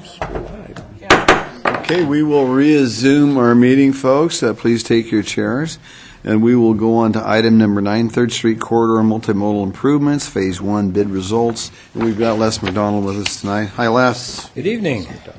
Not sure how to follow that last one. I don't have my 5th grade support crew. We'll give it a try. So before you this evening is a award of bid for the 3rd Street Multimodal Phase 1 improvements. This project consists of improvements essentially on the 3rd Street corridor east of Adams. If you'll recall, we're doing the raised pedestrian crosswalk on Adams right now. In fact, it's almost done, just about ready to reopen. And then east of there, we have other improvements that are being done within the corridor as part of the Plan C component as approved by the City Council with the modifications as recommended by ALTA. And as funded through city funding and the Child Pedestrian Safety Grant that was referenced in the open budget earlier this evening. The work that is in the contract before you this evening consists of about 1,650 lineal feet of sidewalk. Some of that is just new sidewalk where walk does not exist today. Some of that is replacement of walk where we need to move it so that we have snow storage capability with the upcoming two-way separated bike lane facility. The project also includes about 25 pedestrian ramps, 5 of the curb bulb outs, some concrete curb, driveway approaches, small retaining walls, things of that nature. Also a little bit of storm drainage improvements related to storm pipe and catch basins. So the project was put out to bid. We only received one bid on this particular project, and that came from McCall's Classic Construction. And their low bid for the base contract is $388,813.13. There were to add alternates in the specification package. Excuse me. Those were for the raised pedestrian crosswalks at Monroe and Cleveland. Those were included as add alternates because at the time this went out to bid, we had not had an opportunity to talk to the committee and the city council yet about what to include and what changes perhaps might be appropriate based on the fact that the multimodal pedestrian bridge bids were rejected a month or so back, and that the status of when that multimodal structure will be installed is a bit up in the air at this point. So they were included as add alternates until we could have those conversations. We have had some of those conversations to date now, and so the staff recommendation is to proceed with the award of the bid to McCall's Classic Construction for that base bid only in the amount of $388,813.13. With that, I try to answer any questions you might have. Les, I got a question for you. It doesn't have really to do necessarily with this particular thing, but it does have to do with 3rd Street. When can we have this thing open? School starts next week, a week from Wednesday. Any idea when the final end is going to be done from East City Park this way? Yeah, there are 2 projects, of course, ongoing right now. One is the Adams Street crossing. The construction work associated with Adams Street is now done. We've had sufficient curing time on the concrete, so it's just about ready to reopen. Our street crew is out today working on the initial phase of the striping because we have to do some rechannelization of the striping and the lanes and the bike lane through there as an interim step to get us through the winter and into next spring. They should finish that striping work tomorrow. We also have a few signs to put up relating to the speed hump and the crossing that are there. So once those are in place, everything should be open. That will be open before public school starts at the high school, before the Moscow School District opens. So that should be, I would assume, in the next couple of days, a little bit later this week. The other project, which is the 3rd Street Reconstruction Phase 2, includes a lot of utility work and then surface improvements for paving, some curb bulbs, sidewalks, ADA ramps, those types of things, and the street itself. The utilities are just about done on that phase of work, and they will be moving on to all the surface work. That project will extend past the opening of school and into the fall a bit further. So it's probably, if I was to speculate, I would say probably about a month further out at this point. Okay. Catherine, you had? Well, no, mostly I was just talking about concrete, and I was looking at the bid, and it just seems like that variable changes the cost of things so much from the estimate to whatever we get our bids on. And they talked about the worldwide shortage. Is there ever going to be a way to ever put together an estimate for concrete that we can be closer? It just seems like it's a super frustrating piece. I think I'm mostly just venting there. Sorry. But if you have an answer, I would appreciate it. Probably a recession. Well, it is a challenge. Yeah. As you have seen throughout the course of the year, we've had quite a bit of variation on pricing. A lot of it just really depends upon how busy the contractors are, whether or not they have the crews to add on for a particular piece of work that's coming up, the time of year we bid, all of those kind of factors, plus material costs. And obviously, as we've seen, discussions about tariffs and things might have an effect on reinforcement steel and, fuel and all those kind of things that may come into play. Obviously, those all have impacts, and they're out of our control. So can we get a handle on that? Not necessarily. We'll just do the best we can to keep monitoring what we see for bid prices and try to put out the most reasonable estimates we can. Okay, thank you.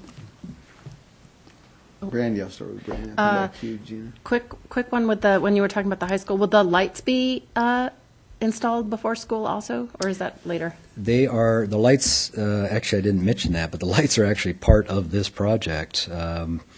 We have made acquisitions on the flashing beacons that will go onto the school zone speed limit signs, and the hawk signal, which is for the pedestrian actuated light, or pedestrian or bicycle actuated light for the crossing of Mountain View Road.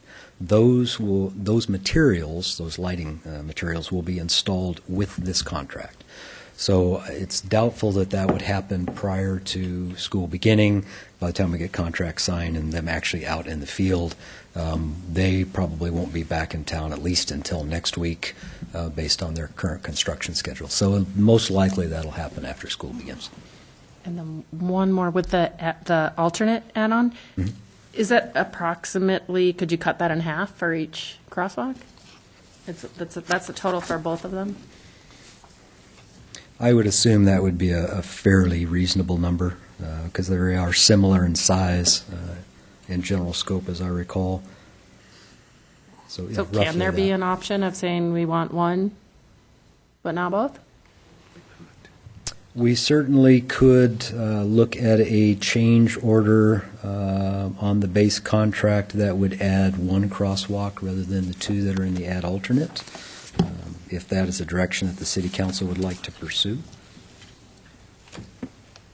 Well, I guess we can discuss that after other questions are asked. Gina had a I think you answered it. I will say that I walked around the street sign that told me not to walk on this and stepped on the concrete today, and it was awesome. But that is our hawk signal. That's our hawk signal coming, isn't it? That's part of this. This is the hybrid beacon you're talking about? It's the hawk signal at Mountain View, yes. Good. Okay. Yes. Awesome.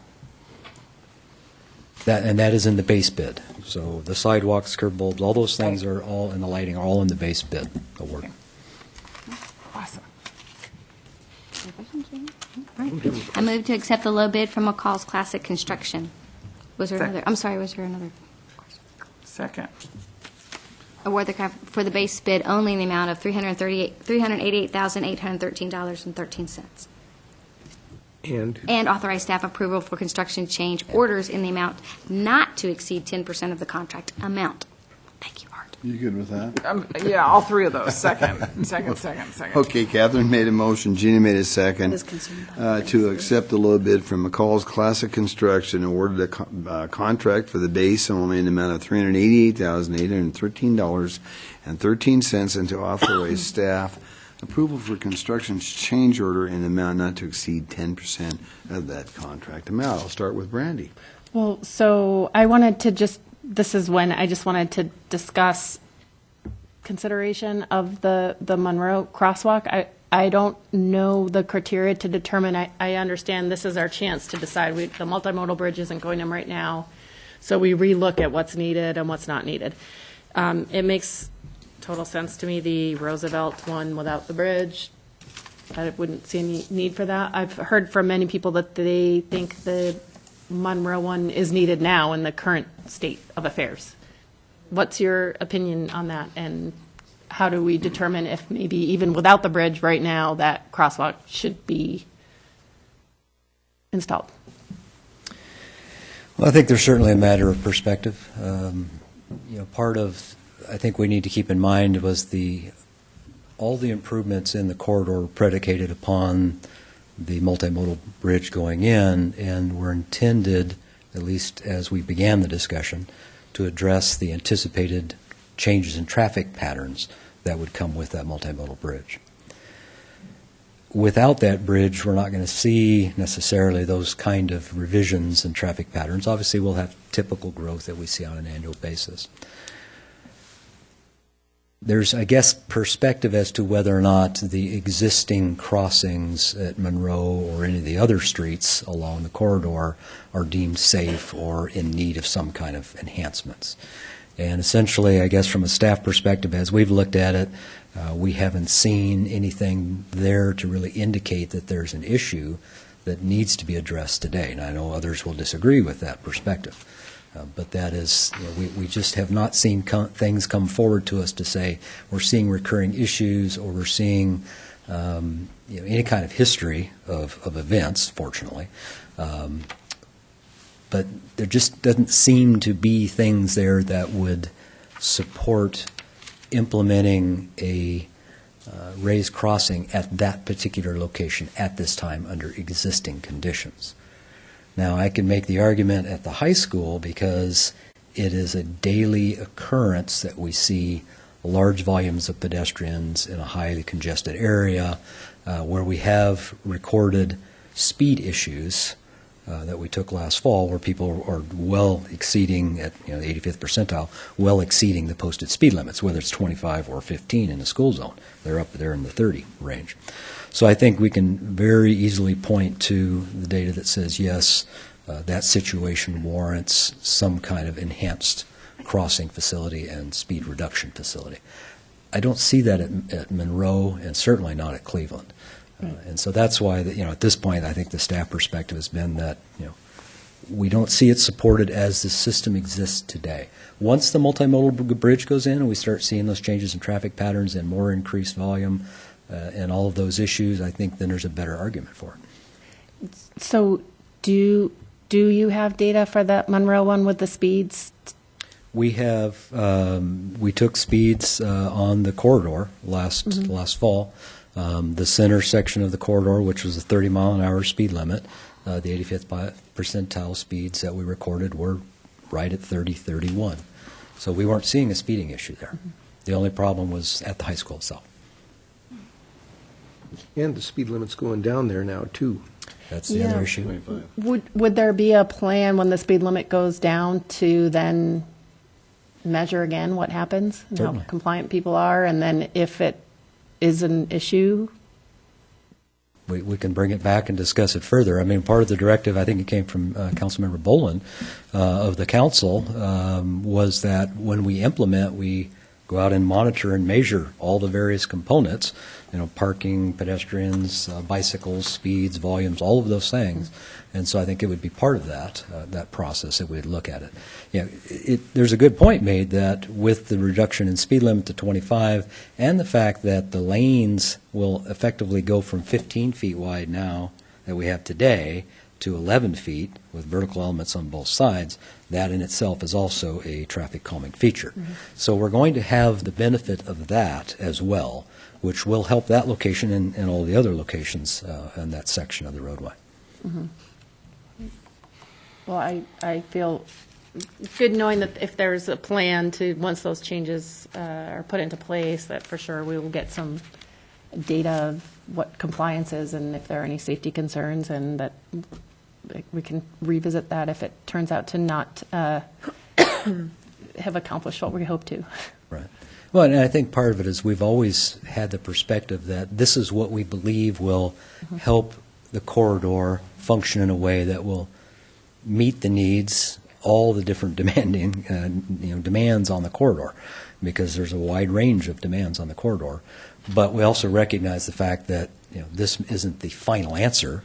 It may very well be that we need to do something different, or something we've done maybe isn't working well, and we need to maybe make a change. And so, I think it'll be an ongoing discussion. It's a question of, what would the council ultimately like to do in the corridor if we put in, what is here and find that either it works great or maybe we need something further. That's a decision ultimately that comes back to the council as to whether or not we pursue further enhancements. I got to ask this question. I'm not disagreeing necessarily, but having lived through the bathroom bid experience, we're looking at 2 crosswalks for what, 88?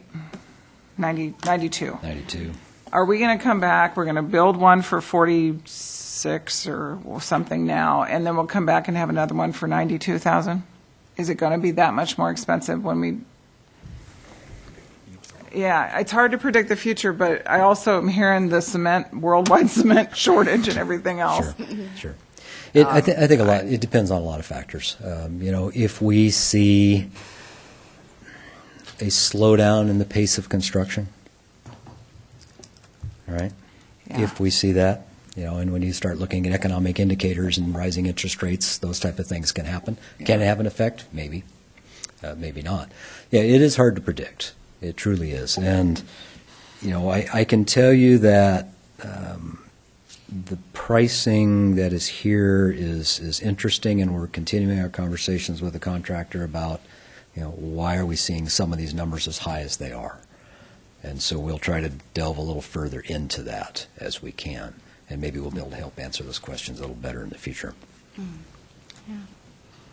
Yeah, I do notice that for the ad alternates, the bid is really not that much more than the engineer's estimate as opposed to the rest, which makes me think, well, maybe this is a good deal right now to, that's what I'm worried it's only about. 4,000 over the engineer's estimate. These other things are coming way over, including the big bid. So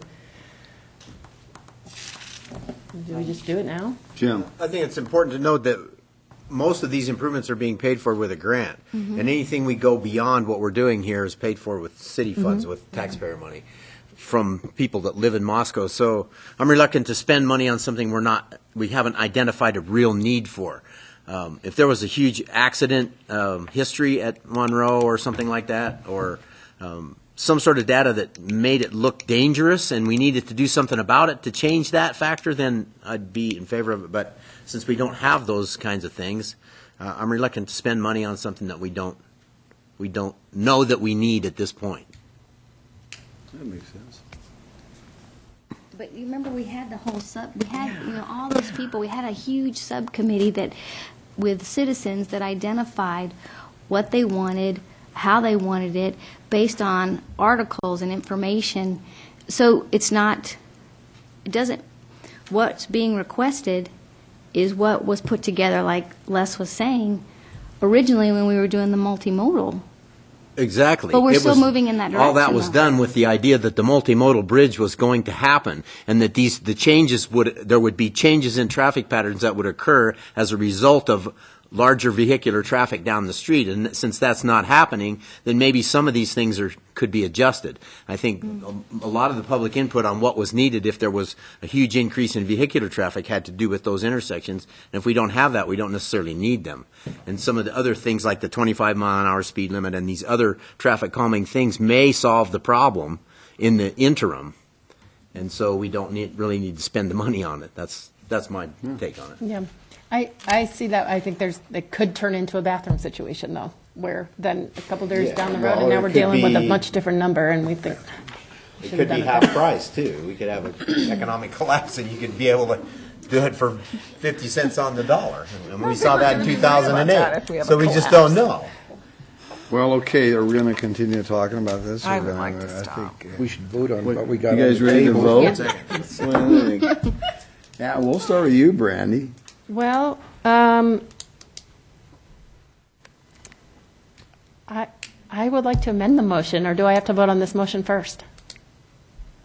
Well, you can make an amendment and see what happens with it, I guess, so.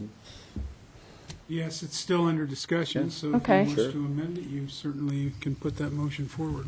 I would like to amend the motion to accept the bid and the ad alternate along with it.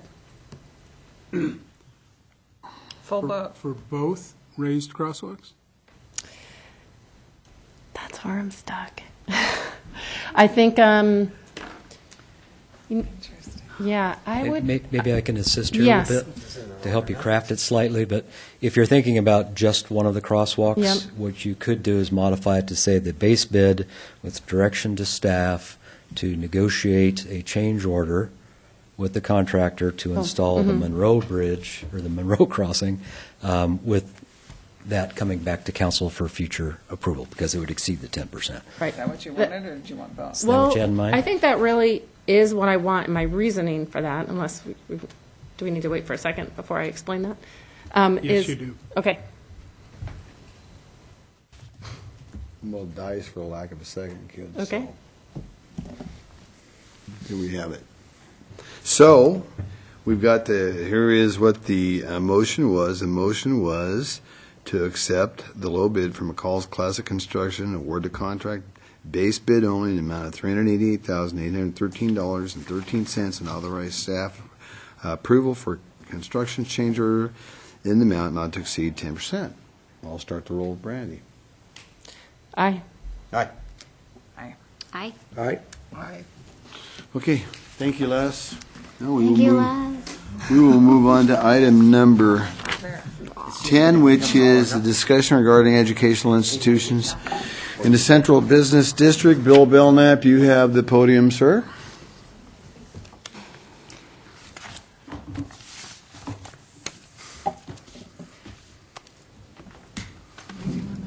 Thank you, Your Honor. Good evening. So to provide a little background on this topic, as the council is aware, there was a recent large zoning code amendment that was brought before the council back in May. And during the consideration of that amendment, there were a number of questions raised regarding the continued allowance of educational institutions, and specifically colleges and universities within the Central Business District. On that evening, the council did end up passing the amendment as proposed by the Planning and Zoning Commission that continued the allowance of educational institutions in the downtown area with a conditional use permit, but they also requested that the Administrative Committee further review the allowance of educational institutions in the Central Business District. So this was presented to the Administrative Committee on June 11th, and the committee wished to have the full discussion among the full council, which is why we are here this evening. Ultimately, the goal is to provide background to the council overall on the historical uses in the Central Business District, as well as educational institutions, and get some direction from the council how you wish to proceed on this topic. Really, if we kind of step back to looking at zoning, the fundamental purpose of zoning in the early days was to restrict the use of private land and to segregate land uses that were thought to be incompatible. So in the most classical sense, it was the factory smokestacks that were in close proximity to individual residences. And so it was really the industrial age and some of the adverse impacts that would have on people living in close proximity to those uses that was really the foundation. Oftentimes residential and commercial uses are segregated, but that has begun to shift in some ways into trying to promote walkable communities and reduce vehicle trips through mixed-use development that we actually see in many locations within Moscow. Generally, as I mentioned, the goal is to group compatible uses with similar operating characteristics and intensities within zoning districts. And incompatibility between uses can occur from a number of potential impacts, including noise, traffic, air emissions, hazardous materials, environmental impacts, vibrations, dust, light pollution, hours of operations, and other activities. Zoning can also be utilized to achieve community goals and objectives for a specific area as well. There are multiple forms of zoning that are utilized across the country. The three most common are Euclidean, which is really strictly a use-based zoning code that regulates the use of property by the use itself, and that's most common you see most prevalently across the country. There are some versions of performance zoning that actually tries to regulate it based on their impact, and that's really somewhat difficult to administer and fairly uncommon. There's also form-based zoning where communities regulate really the shape and form of the development and the structures, its relation to the public space. But that is also somewhat limited because it's been difficult in many ways for communities to release control of land uses entirely in a strictly form-based zoning code. Within zoning districts, they identify allowable uses, whether those are uses by rights or those that are conditionally permitted. There are bulk and dimensional standards for setbacks and building heights and other development requirements as well.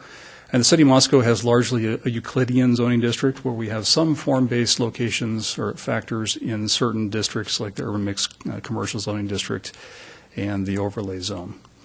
The regulation within the city then is largely based upon land use, and we have 15 different residential and commercial zoning districts that are in place today. As we look at the history of zoning within the city and specifically focusing on the downtown area, the first zoning ordinance that was passed in the community was in 1933. It contained two zoning districts at that time. We had the commercial and business zone that encompassed most of downtown, and then we had the residential zone that primarily focused on areas currently located east of downtown. Within the commercial and business zone, it allowed essentially all uses, commercial, residential, and any other enterprises within that zone, and the residential zone was really limited to residential uses in those areas. The second zoning ordinance then was passed in 1957, and the central business district was created then at that point in time. It allowed private schools conducted for gain, was a similar use that was undefined in the code at that point in time. Also in 1957, there was an introduction of institutions for higher education, and it appeared in the R3 zoning district, and that was our multiple family zoning district at that point in time. And really the bulk of the University of Idaho campus was zoned R3 for many years until the university zone was created later on. But that use, again, institutions for higher education, was undefined in the code, therefore just go by the common definition. The next substantial rewrite was in 1971, and the central business district became the community business district, so CV went to BC. We saw the first appearance of the definition of an educational institution that did appear, and it was not a listed use within the business community zoning district at that time. In 1981, the code was then amended as well. The educational institution definition was then removed from the code at that point in time, or fell off. The university zoning district was created. So much of the property that was owned by the university, which constituted the U of I campus, was now zoned university after that point in time. And then the following large update was in 1990. That zoning code shifted a business community back to central business. In that, within the central business district, vocational schools, churches, synagogues, mosques, governmental offices, and similar public or private institutions are allowed, excluding elementary and junior high schools. And the educational institution definition also reappears in 1990. Shortly beginning in the early 2000s, there were two educational uses that were allowed within commercial districts under the following land use categories at that time. And at that point, they were interpreted as being used by right. The first of which was the New St. Andrews College, located in the Central Business District. There was a use of right that was defined in the code that included churches, synagogues, mosques, governmental offices, libraries, museums, art galleries, police, and fire stations, and similar public or private institutions. At that point in time, the interpretation was made that New St. Andrews fit into that definitional category and therefore was a permitted use by right. At the same time, the Paradise Creek Regional Alternative High School was also moved into the Motor Business District into a prior Circle K, for those who can recall back at that time. Again, that was permitted underneath that same or a very similar list of uses that appeared in the Motor Business Zone that included commercial schools, churches, synagogues, mosques, governmental offices, libraries, parks, museums, arts galleries, police and fire stations, and similar public or private institutions. So at the time that those two uses were proposed to be established, the zoning administrator interpreted them as fitting within those categories and uses by right. There were appeals, especially focusing on the New St. Andrews College determination, and also then a counter appeal on the Paradise Creek Alternative High School location. And they really asserted that those uses conflicted with existing definitions that were in the code. As you recall, in 1990, the educational institution definition came back into the code, which specifically addressed private colleges and universities, and then schools are differentiated from commercial schools in the zoning code as well. And so those two conflicts ultimately rendered those interpretations in question at that point in time. Due to that exclusionary nature of our code, that if a use is not specifically named in a zoning district, it is deemed not to be permitted. That presented a challenge for those existing operations that have been allowed to be located in those places. The council forwarded the matter to the Planning and Zoning Commission to conduct a comprehensive review of the allowance of schools in the commercial districts. The Planning and Zoning Commission discussed the matter over the course of 10 meetings and hearings and accepted significant written testimony and over 8 hours of oral testimony in their consideration. Ultimately, the Commission made recommendation to the City Council to insert the allowances of schools, which I'll detail here, and the Council ultimately did adopt and approve that with some amendments when it came before the Council at that time. And that was passed through Ordinance 2005-33, and as you can tell, that was occurring in 2005. Ordinance 2005-33 allowed schools, commercial schools, and educational institutions as a conditionally permitted use in the residential office zoning district, the neighborhood business zoning district, the motor business district, the general business district, as well as a central business district with the exception of schools, which were omitted at that point in time. The use was always a by right in the university zone, and so that was not necessarily a change. And then a parking standard was included into the parking table for educational institutions that were located outside of the central business zone. One quick question, Yes. though. Can you go over for me again, what is use by right? So use by right is somebody can come and get a permit or get a occupancy permit for a use without going before the council, before the zoning board of adjustment. So it is use as defined as a code that a party can undertake without any other approvals from the government. Okay, thank you. So provide a little background on the Central Business District. Again, underneath the code, the principal purpose of the Central Business Zoning District is to provide a location for groups of compatible commercial uses having the common characteristics of not involving more than incidental and minimal assembly, fabrication, or storage of commodities. For example, establishments dispensing retail commodities and those providing professional and personal services to the individual. The CB zoning district is the most intensive commercial zoning district to promote pedestrian use. Unbroken street-level commercial frontage is encouraged in the zoning district, and that's largely why no off-street parking is required in the Central Business District, is to try to avoid the area being occupied by surface parking lots that would interrupt that pedestrian frontage. The permitted uses within the CB zone include a wide variety of uses, including amusement and recreational facilities, financial professional services, food and beverage services, retail sales, public and institutional uses, including civic and social organizations, community neighborhood centers, government office buildings, healthcare services, museums and art galleries, public parks and recreational facilities, and religious facilities.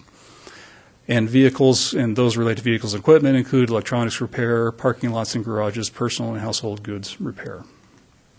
And visitor accommodations, including bed and breakfast inns, hotels, and motels. All uses within the Central Business District are exempted from providing off-street parking, as I mentioned previously.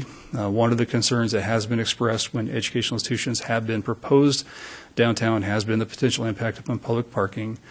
2 of the 3 approved conditional use permits have included a requirement that they provide off-street parking to mitigate their impact upon the public parking supply in downtown. And as we look at conditional uses underneath the code, they are defined as a use permitted in one or more zoning districts as defined by the zoning code, but which, because of the characteristics peculiar to such use or because of the size, technological process or equipment, or because of the exact location with reference to the surroundings, streets, and existing improvements, or demands upon public facilities, requires a special degree of control to make uses consistent with and compatible to other existing or permissible uses in the same zoning district. So generally, conditionally permitted uses are somewhat assumed to be a permitted use, but because of these characteristics, they require a special degree of control. And therefore, they are required to come through a public hearing, to allow for public testimony and comment, and for the hearing body to impose any conditions they may feel necessary to ensure that it's compatible with surrounding uses and their adverse impacts are mitigated. Within the Central Business Zoning District, there are a number of conditionally permitted uses, including antenna towers, daycare facilities, educational services, which again is the new term that encompasses educational institutions underneath the NIACS definitions, funeral homes and services, hospitals, public service and utility facilities, auto and RV dealers, auto repair and maintenance, and gas stations. Those are all Yep, one more car, an RV, truck, and rental. So those are all uses that are currently of a larger scale that require individual review, maybe because of traffic circulation and potential pedestrian conflicts that have to be reviewed underneath a conditional use permit process. There are a number of criteria that the Zoning Board of Adjustment utilizes in reviewing conditional use permits. These are defined in the code, and they are applied to every application that comes before them. The first of which is that it is a conditionally permitted use in the zoning district. The second is the character of the proposed use will be in harmony with the neighborhood and surrounding land uses. The third is proposed use as approved or as approved with conditions will not generate nuisances that would be injurious or detrimental to the adjoining properties or the neighborhood, including but not limited to noise, dust, glare, vibration, odors, and the like. 4, the location, design, and size of the proposed use will be adequately served by the existing streets, public facilities, and services. 5, the proposed use will not endanger the public health or safety if located where proposed. 6, the proposed use will meet all applicable development standards of the zoning code. And 7th and final, the proposed use will not be in conflict with the comprehensive plan. So those are the criteria that all conditional use permits are reviewed against for the Zoning Board of Adjustment. The other item I wanted to highlight is the central business district is certainly much larger than just Main Street. So the green area highlighted on the map is essentially the central business district as it exists today. It essentially extends from A Street to the north down to 7th Street to the south, reaches out to the east edge of Jefferson, and extends farther down 3rd Street to the alley just to the west of Almond Street. It also extends out the 6th Street corridor all the way to almost to the Deacon Street intersection, and there's a small island of central business that is the home of Gritman's new medical office building that the council zoned central business back in, I think, 2006 or 2007. So it is a somewhat larger area than just Main Street, which most people kind of tend to visualize as being the central business district. So I just want to make sure that the council is aware of that. We currently have 3 conditional use permits that have been approved for educational institutions in the central business zoning district. The first of which was a new St. Andrews in the Skidabo building. In that location, they have a maximum enrollment of 200, allowed enrollment of 200 students. And it appears, I think, as of last academic year, they were at 181 in that location. The second was a CJ building. That was to add additional music instruction and performance space into that building. That was capped with a maximum enrollment of 300 students in that location. The University of Idaho also applied for a conditional use permit last year for the WAMI Anatomy Lab in the Gritman Medical Building. They're anticipating they'd only have 40 students at one point in time in that anatomy lab. That's really what it's designed to house. So currently, if you were to add up all of those, educational institutions currently occupy about 3.2% of the total private lot area within the central business zone. New St. Andrews has been required to mitigate their impact upon parking by providing 89 private off-street parking spaces. With the University of Idaho's application, the parking impact was actually less than what we viewed as being permitted uses for the medical office space, and therefore no mitigation was required for their application.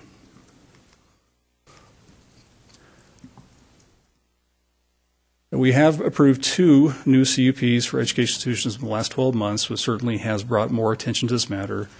And again, that was New St. Andrews in the prior CJ's building, as well as the WAMI Anatomy Lab. The New St. Andrews application received several hours of public testimony, and 5 appeals were filed to the City Council. Ultimately, the City Council approved that with the condition they provide 47 off-street parking spaces within 1/4 mile of the property to help mitigate their impact upon public parking. The WAMI permit received no testimony in opposition or otherwise, and was approved with no conditions by the Zoning Board of Adjustment. In light of the recent community discussions, there was a request to include a question into the commission survey that went out last fall. And so one question was allowed to be added to the survey to ask the community about the allowance of educational institutions in the downtown area. So the question read, the City of Moscow currently allows public and private colleges and universities as educational uses within the Central Business District, downtown Moscow, when granted a conditional use permit. The conditional use permit provides an opportunity to review the proposed use to determine if any conditions should be required in order to reduce any potential negative impacts of the proposed conditional use. Given this process, do you agree that educational uses should be allowed within the central business district through a conditional use permit? And I think the response was 62% responded that they felt that they should, and 32% responded they felt they did not. It was one question, and that was really the only opportunity that we were provided. And there were some concerns that have been expressed about the wording of the question, or maybe how respondents may have interpreted, whether it only applied to the current or existing uses or any new or expanded uses. So there are some limitations when you only have one question that you can pose to the respondent. As I mentioned, during the recent July 21st zoning land use table public hearing, the council discussed the continued allowance of educational institutions within the central business zone. The council did express a desire for the Planning and Zoning Commission to review educational uses within the central business district, and requested the administrative committee to review the matter and provide staff and the commission with more specific direction. So we did bring that to the administrative committee on June 11th, and the committee wished for the full matter to come before the full council. Wasn't that May 21st? It was May 21st. I'm sorry. It was my birthday. There you go. That'd make more sense being at committee on June 11th. Awesome day. So as I mentioned, during that recent zoning change update, the commission, the council did discuss, council discussed educational institutions and reviewed commission survey results, which appeared to affirm community support for the current allowance. In light of that recent consideration, staff is requesting what new information the council would like for the commission to consider. If the council would like to develop a broader understanding of the community's opinion regarding the issue, the city is conducting another survey this fall. Several questions could be developed pertaining to new or expanded educational institutions to try to, develop a greater understanding and to avoid the potential misunderstanding of the single question that was included in the prior survey. The city could also conduct a separate survey of downtown business owners. There have been comments made in the past that business owners felt uncomfortable coming to testify in those matters, and so an anonymous survey would provide an opportunity for that input to be collected by the city and for the council to better understand the downtown business community opinion on this issue. Council then could consider those results in guiding future land use policy decisions and future direction to the commission as well. So that is, staff's suggestion on how we could proceed, and I'm happy to try to answer any questions that the council may have. Questions for Bill? I have a question. Catherine? Thank you for that. These are my notes from the first time. Yay. And so I saw something that I wanted to ask you about. So in the Central Business District, when you were going over the definition by code, it says compatible commercial uses are the things that are allowed. And I have to caution, that's the intent and purpose statement of the zoning district, but that doesn't regulate the allowable uses. So you may recall we had this discussion before back with the neighborhood business district, where it kind of discussed the intent of the zoning district, and it does shape, the desire of the council and articulates the desire of the council for that zoning district and where it should be appropriately applied. But that does not regulate land uses. The list of permitted uses, a list of conditionally permitted uses are what the council has defined as being allowable uses in that zoning district. So that is the intent and purpose statement, but it does not necessarily regulate land use. Okay. It's just like that word intensive. Yeah. Just the same thing. Yeah. Okay. Thank you. Gina? So were we to move forward with either one survey or two, meaning the overall community and then the subset, how would we develop questions? How would staff develop them and then vet them, or do you want a subcommittee? I mean, or is it one of the commissions? What was the idea there? So I haven't really got that far. So what I'm envisioning is administration administers the community survey. And so I think I would work with Jen. We would work to develop some draft questions and probably bring them to the council for the council's approval. Okay. We want to make sure that it captures what the council would like to see and make sure that, it is an expense to go through that process. And so we want to make sure that the council is comfortable with the questions that are being asked. That can be a challenging, wordsmithing questions in a council meeting can be a challenging process, but I think we'd want to develop those, bring those to the administrative committee, have the administrative committee work those over, and then bring them to the full council for the council's approval. That would be my suggestion. I would want to make sure the council is comfortable with what's being asked. Bill, I got a question or something I want to add to that. Ben, the two things you hit there is the questions to our public in general, as well as we heard over and over and over and over that businesses just didn't like it. But we never hear from business people. So that's a very important question to get out in the business community, because it's kind of ad lib. Some people do, some people don't. We really don't know. It seemed to me like that was the two defining things that council wanted during that meeting that we had, if I remember that correctly. And it's important to note that the commission survey and the regular citizen survey does not go to businesses in downtown. Right. It goes to residential Right. mailing addresses. And they may get it as a resident if you live in the community, but it does not go directly to commercial addresses. So we would have to get a separate commercial address that we could. Are you proposing separate survey questions then? Yes. Completely. Yes. I really think that, at least from 1 of 6, this is the data that I need to make a more informed decision. And just like the 3rd Street Bridge decision, I needed to make sure that it was how big the problem really actually was. So I think 2 surveys is an excellent idea. And I know that the chamber could be really helpful to us with the downtown businesses, definitely, getting that kind of, that list. So I just think that's a really good solution to a pretty complex problem. Is it possible to get some of the business people to suggest questions as well? It'd be possible. Because they might phrase it differently. We had, Catherine, the only problem with that is we had a terrible time for any business to step forward and say anything. And I think if we come up with, there should be a question, I mean, it shouldn't be that damn tough, in my view. Hey, look, I'm just being blunt. Have a black and white question for crying out loud. I mean, anybody with common sense that can read should be able to understand it. Otherwise, they're not going to be in business because they're too dumb to run their business. So let's get the question out there to them. I don't think it needs to be wordsmith till everybody's blue in the face. I think it would be pretty upfront. That's what I think. What do you other guys think? Well, I have had some business owners come to me as a counselor, and I would love to invite them to provide their suggestions for questions that they would like to be asked about this topic. So I guess that's kind of what I was just thinking. I don't know how to get to elicit them. Well, and I guess, so what we heard about the question Okay. that was unclear was, did this apply just to what existed today? Mm-hmm. Do people understand what's been permitted already? Do they support new or addition or expansion of existing? Mm-hmm. And so I think we would try to expand it to cover all of those. Okay. But I don't know, I think that's really kind of the extent of what we're looking at, is really just, do you support the existing?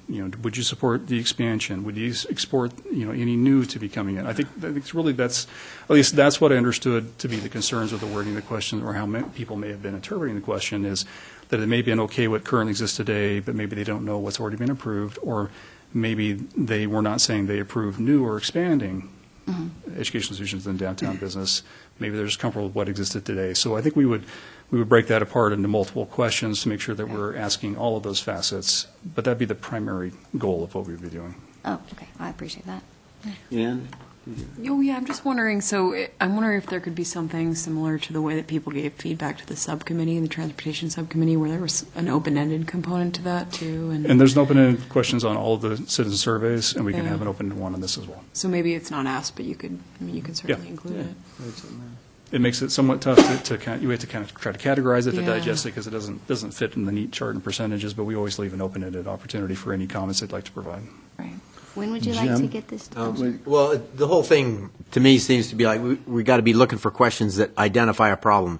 If we're talking about eliminating or adding a use to a zone, there has to be, if you're going to try to eliminate that, you have to identify some problem associated with that. So I think the questions have to try to identify what the central business district owners, property owners, and business owners, what they perceive as a problem associated with educational institutions in that zoning district. And then we can address those, see what those problems are, and try to address that in some way. And we may be able to mitigate that without changing the zoning. We may just with what are the conditions on a conditional use permit, or something like that. So, but it seems to me that's the crux of the survey, is to identify what problems are associated with the use that we're talking about. Art, did you? I don't have any. Things are going the way I think they should be going, and like they say, you know, don't open your mouth if things are going the way you think they should. I would have one more comment about the question, because one of the things that I felt could have been misinterpreted, which was unclear to me in those respondents, is if it was understood that they were saying, should this continue as a conditionally permitted use versus a regularly permitted use? Correct, as a use by right. Someone who, exactly. Right. So I don't think Correct. that was necessarily clear either. So additional questions could make that clear, that there are really three options: regularly permitted, conditionally permitted, or not permitted. Correct. Correct. So timeline, do you have an idea? Well, the hope would be that we would get this together for the upcoming citizen survey. They'll be coming out in probably October. And we'll start drafting it in September. It'll usually go out the end of October. Beginning of November, we'll get it back. The end of October, or end of November, December, prepare it, get it to council sometime in January is the typical timeline. But it'll go to admin, they'll go to the subcommittees first, right? Typically, Instead of just bringing it straight to council. survey, now that it is split into commission survey and citizen survey, yes, we have a series of questions that are our milestone questions, if you will, the ones that we've been monitoring. We've been asking the same questions since 2002, as to do with neighborhood safety, things like that. Yeah. We do have questions that typically were brought up by the council or brought up by commissions as to certain things that were an issue at the time. We would certainly have to do that now, since the commission survey will come out the year after. So we'll have a survey every year now, one's commission and one's general citizen survey. So yeah, we would be drafting questions and bringing them back based upon direction we get from the city council. One thing we have to remember too, and Bill hit on it, is you need to have questions that are conclusive. They have an answer. Otherwise, you have open-ended questions, which we always allow people to have an open-ended question or two, but they're anecdotal. You don't know how many people responded along those lines, that sort of thing. Knowing this, because the timeline's quite a while, should we say, like, we won't allow certain things in the central business district? So that we don't go through what we went through last summer? Are you talking about an educational process as to what is allowed now? Yes. Certainly, we could have a statement of saying these are the allowed uses. The question is it relevant to the question of educational uses? No, I guess what I'm saying is so that we don't redo what we did last summer. I've talked to you about this. You're hoping to block anybody doing anything in the next 2 months? No, I'm not blocking anything. Well, you would be, really. You'd be no, I'm making sure that we make a decision as a council first, because we're having something under consideration. So I want to not have to go through anything like last summer. The only way to do that is to move to a moratorium, which essentially is the council saying there is an emergency or an extraordinary circumstance by which they wish to place some issue on hold while they work through it. I would discourage that, Me too. too. I was going to say that, too. The moratorium, I think, is not called for at all here. We have existing ordinances that have been fashioned to protect the city and the owners downtown, and that's what we get to live with until we choose to do or not to do a full-scale overhaul of the ordinance. And maybe because there's no emergency pending here that would justify a moratorium, so I would say heck no. And on top of that, actually, could we face what we did last summer? Yes, we could, Catherine. That's why we all get paid the big bucks for sitting up and getting hammered on. So that's something that, that's just the way it is, and everybody gets their voice. Gary, one thing I will say, you talked about a community survey and a commission survey, but also we got this business survey. And There's if another we- portion of it. Yes, if you choose to survey the downtown businesses, then we'll have to define an area, get information. Does it go to all the downtown businesses? Does Well, it go it would to go a to- representative random sample? Seems to me like it would go to that core that Bill identified with the central business district in town. Yeah. Whatever business was in that district. Do we want to send it just to the businesses or the building owners as well? Because they aren't always coincident. And building owners have a vested interest in what's going on there, too. That's a good point. I think it could go to both. I've heard from both business owners and building owners on this issue, so I would think everyone should hear from both of them. That could take a year to get done. Well, they may not respond, but you send it to all of them, just like you send something to everybody within 600. Well, it'd be a random survey, and so you get, as long as you get an X amount of a percentage, it would be a survey that'd be worthwhile. And if you don't get those numbers as a percentage, then you throw it out because it's meaningless. But Gary? I will tell you it's a little bit extraordinary because we typically do not poll or survey members of a certain class. So it'd be like going out to everyone in the R1 district and targeting them and saying, what do you think should happen in an R1 district? Typically, the zoning code belongs to the community, not just the central business. And the community has a right to comment on it, whether or not they own property down there. By virtue of their residency in this community, they have the right to weigh in on it. So targeting a certain class of people, besides the exclusionary issues, also are, what do you do with the landlords? What do you do with the business owners? Well, I would say, I think that's why it needs to go to both. I think it does need to go to the community at large. It's everybody's downtown. We want to know what community members feel, whether they're business owners or building owners down there. But I think that they are unusually impacted, the people within the central business district, the business owners. And I want to know, it's direct, it's an issue of Gary, competition for businesses, and I think we need to hear from them. You can send the same question to the business community that you send to the community. The same damn question, no different question. And so then you get a broad base of everybody. You certainly can. I think I would be most comfortable with that. Just absolutely duplicate questions to a smaller targeted group. In addition to the normal community survey, that changes nothing about how we do that. But if indeed they are intimidated by, too busy to get here, whatever excuse they have, we need to take that off the table so that we can make an informed decision.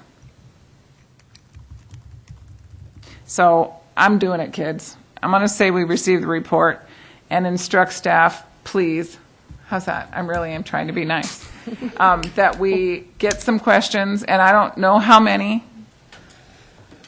devise some questions for us that will fully discover if there is indeed a problem with educational institutions in the central business district. Is that vague enough to answer, to get you going? I wouldn't couch it in terms of it being a problem as much as Well, you just determining said that 5 minutes ago. He just said that determining 5 the minutes public ago. Try and to the deny a downtown use businesses. in a district No, or a zone. we have to see You if have to there's a identify problem a to start problem. with. No, I think it's, I would say, we're not saying it's a problem now. We're saying, what do we want the future of downtown to be? Is it, we want to hear from everybody, not, this is a problem, do you think this is a problem now? But what do you want for the future of downtown? We're kind of Is it time saying to change our the zoning same back to thing, what it used to Randy. be? Or is it okay if this continues to transition? We're kind of saying the same thing. Okay. I really believe. Okay. And it might have been couched in a negative way, but the fact of the matter is we need to see if indeed there is, if higher ed in the commercial or central business district is something that we want or we don't want. So you have to ask the questions to get us there. How's that? I think that'll work. We talked about this a little bit too, but if it could include also, and you're working on it, some of the background and educational components so that people when they're answering those questions, they have an understanding of what things have been historically and what has happened in the amount of time since there have been educational institutions, just to give some informed perspective. I don't think that has to be on the community one. I think, if anything, that would go on the downtown, the smaller group one. I think everybody should know the history, but I don't want it to skew the community survey at all. I don't know what would skew I don't it. think factual Just knowing, information just skews it. knowing. Well, that- no, but again, Yeah, they what have a we're process. trying to do with any sort of survey is determine public opinion. Mm-hmm. If their opinion is that there's a problem, if their opinion is it's fine, that's what we're trying to find out. It would seem to me what we just got direction a few moments ago was have the exact same questions Yes. go to the community Yes. and go to downtown. Giving a history to one group and not the other group potentially skews The the reason results. for that, Gary, is if you ask one group of people one question, a different group of people a different question, that other group's going to say, why in the world didn't you give us those? So it's got to be the same. Yeah. Right. It can't be. Right, but you're Please, saying. I'm not arguing that. I'm just saying, Education ask the needs to same be question, give document. them, both groups the same information so that your results are comparable. Correct. The same background All right. in both surveys. That's fine. Yeah. That's And fine. Is there, will there ever be any public hearing component to this process after we get these surveys and talk about them? Can we hear from the They can public? come to the meeting. I mean, can they speak? Is there a way we can make that happen? That's up to the council. Okay, and when that would be decided at a later time? Yeah, I think my intent was to collect this information, have the council be able to review it and understand it, and decide what direction you would like to go. If you wish to stay with the status quo and there's support for how it is, then I wouldn't expect there would be a hearing. If you wish to make a change to the code, it will require 2 public hearings, one at the Planning and Zoning Commission and one at the City Council level. So, if there's a change that's being proposed, there will be 2 hearings for it to be considered by both the commission, their recommendation to the council, and then before the council as a whole. Okay, thank you. First things first, though, we better see the questions. Yeah. Yep. We'll get working on it. Okay, we're all clear on that, Gary? Got a motion. Yep. We need a. I don't think it was an He action just item, said was Is it it? an action? Is it direction? It's direction. Just, Okay. yeah, it's just, That's fine. I'm sorry, I said we'll take motion. direction. I was excited. Thank you. I'm trying to keep it calm. Okay, well, that ends our regular meeting, ladies and gentlemen, but we'll go into reports now. I'll let you start, Gina. Okay, reports Awesome. first tonight. Well, let me tell you. Okay, it all happened in 1 week for me.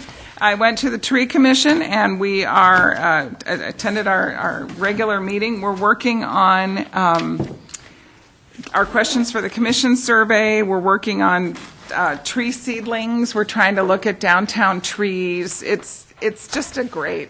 I would like to keep the Tree Commission forever. I'd love that. I also attended the Moscow Volunteer Fire Department meeting, and I'll admit I like to keep these guys too, but they're working on remodeling or redoing the station houses and how they would like to have the flow of things, and it's fascinating. When you are doing a public service like that, thinking of what your life, your residence looks like is fascinating in comparison to what we normally think of interior design and that kind of thing, and the flow of, oh, no, this is a straight shot to where you need to go kind of a moment. So it's kind of cool. They're also talking about, they were discussing HIPAA stuff, and I was thinking we might need to have a little conversation. They're talking about when they hire, do they send all of the applications out to everybody with all the information in there and all that good kind of stuff. So I'll talk to you later about that, Miss Mia. And then I also attended the Sanitation Master Planning Advisory Group meeting. I heard lots of the same, what we visited about with the recycling and those dramatic changes that have to happen. We got some of our executives, or our survey data back. We had some feedback given from the public on whether or not we move the recycling center and all of that. That was what we were talking about. So, and that is it. I'll go to CETA next week. Okay. That's Jim. all. I attended the Palouse Basin Aquifer Committee meeting last week, and we got an interesting timeline if anybody's interested on the research that's going on and when it's occurring, things that are occurring now, things that are planned to occur in the future, leading up to we've identified as an alternative water supply and initiated the project to make that happen, and that would happen in 2027. As this current timeline comes together, and it's kind of interesting to look at it. There's still a lot more questions than answers in this. One thing that came up during the meeting was that it's possible to acquire land in the Salmon River Basin, on the Passamaquoddy River. It's possible to acquire land and water rights with that land for less money than buying water rights in the Snake Basin or any of these other basins. And so maybe a situation where we buy real estate, stop irrigating that land, and send the water downstream and take it out of the Snake River at some point. So that's a concept that could happen without. We can't really wait for that fight. I mean, But the Idaho, well, there wouldn't really be a fight because you would just purchase the land and you would own the water right outright. And the idea is that if you would get water that came from the Snake River, if it was transported near us with the Snake River, that would be more efficient and long-term, have bigger long-term potential than any of the smaller Flanagan Creek, Luce River, small tributaries that require a lot of treatment for turbidity. But there's more research going on that front as well. So there's a lot of pieces, there's a lot of balls in the air about what's the most effective way. Do you know when the water summit is? It's in October sometime. October 18th at the SEL Event Center from 4:30 to 8 p.m. We need to talk about that. Yep. The amount of sediment that's in water that has to be taken out before you can drink it without getting sick. Hey, Jim.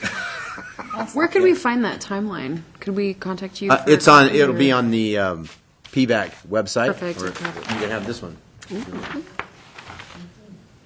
So that's all I have. You can have it. You asked first. Randy. You can copy it. They have a copy machine here. We do. You do, I should say. So I just had Pathways is the only one I've had. They changed the bike tour date to September 18th so that it coincides with the Pedaling the Palouse Week here, which is September 17th to the 22nd. And I'll just pass these down because they did a really good job. This is a little route. Everybody can take a peek at them, and I think they'll be posted around. It's going to go, people will get to see the where Blackbird Station is. I always have to think about this again. And the underpass, the Steiner Underpass, starting at the Intermodal Transit Center. And then, let's see. Oh, there was some discussion too. David Schott gave them just a little update about what happened with the university and spin, and that, they're looking at other options. But there was some discussion that maybe Pathways might want to put on a future agenda item for them to come up with some recommendations looking forward about e-bikes and e-scooters to let the council know what they think about that at some point, which I think would be really great to know. So. Yeah. Well, on that note, tomorrow I'm meeting with Gotcha Bikes Nice. with the University of Idaho, and we're going to find out what they are proposing. They're going to meet with us and find out about their marketing because they do sponsorship. So we're back to kind of that idea, and it is who WSU goes with. So you can go to the WSU website and see Gotcha Bikes through them and stuff. And then along that lines, I met with our sustainability person on staff here, Kelly, and Aaron Bacon, and Kendra from the Chamber for this whole Pedal the Palouse Bike Week. And so we put together the ideas that are going to get for that 17th through the 22nd. So we came up with themes and multi-layer things. So the Moscow side will have the Pedal the Palouse part, and then with the Pathways piece in there. So that's exciting kind of stuff. And then, I want to do a shout out to Dulcie Kirsting Lark from Latah County Historical Society, because when I was at the MAC meeting, Kathleen mentioned that the way they found the ACLU grant was because Dulcie had found it and then forwarded it to Kathleen. So we have lots of partnerships in our community, and that's a great one. So that's why that project is happening on the that privately owned building in town, so that's pretty exciting. And then the Mayor's Art Award nominations from the MAC they're out, and if you know someone, the deadline's September 28th, and then the awards that are presented by our mayor, October 25th. And there's going to be a Young People's Arts Festival here in the 3rd Street Gallery, and that'll be what's coming up next. And Kathleen Burns, Arts Director, is retiring, and there's going to be a party for her on October 11th. And the MAC presently has 3 positions open on their commission. So if you know anybody that is interested in that. And then I attended the 4th meeting of the Poverty on the Palouse that was here in the chamber this week. And from that very first meeting that you had, which was well attended, we're to 10 go-getters that are got 4 action teams going. So if anybody's interested on being involved in Poverty on the Palouse, really they're calling food security, looking for facilities, data and information people that are interested in system oversight, and people that are interested in finding funding for trying to coalesce all that information together. Because 25% of the Lake Tahoe residents are in that ALICE category of working poor. Okay. Arthur. Yeah, Palouse Knowledge Corridor met, and they are doing a big change-up in the way they approach their activities in the community. This will be a transitional year where there will be a fall activity during Inventors Week that involves strictly the high school students from around the area to present their ideas for entrepreneurship and invention. Then in the spring, there will be a 2-day version of Be the Entrepreneur Boot Camp, a Friday, Saturday shot to make it easier for people to attend. And then they go away with homework to do in the interim.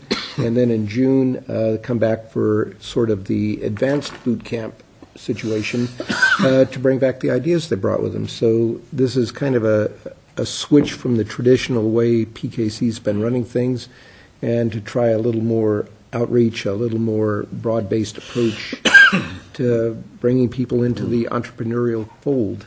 We'll see how it goes. Right, Gina?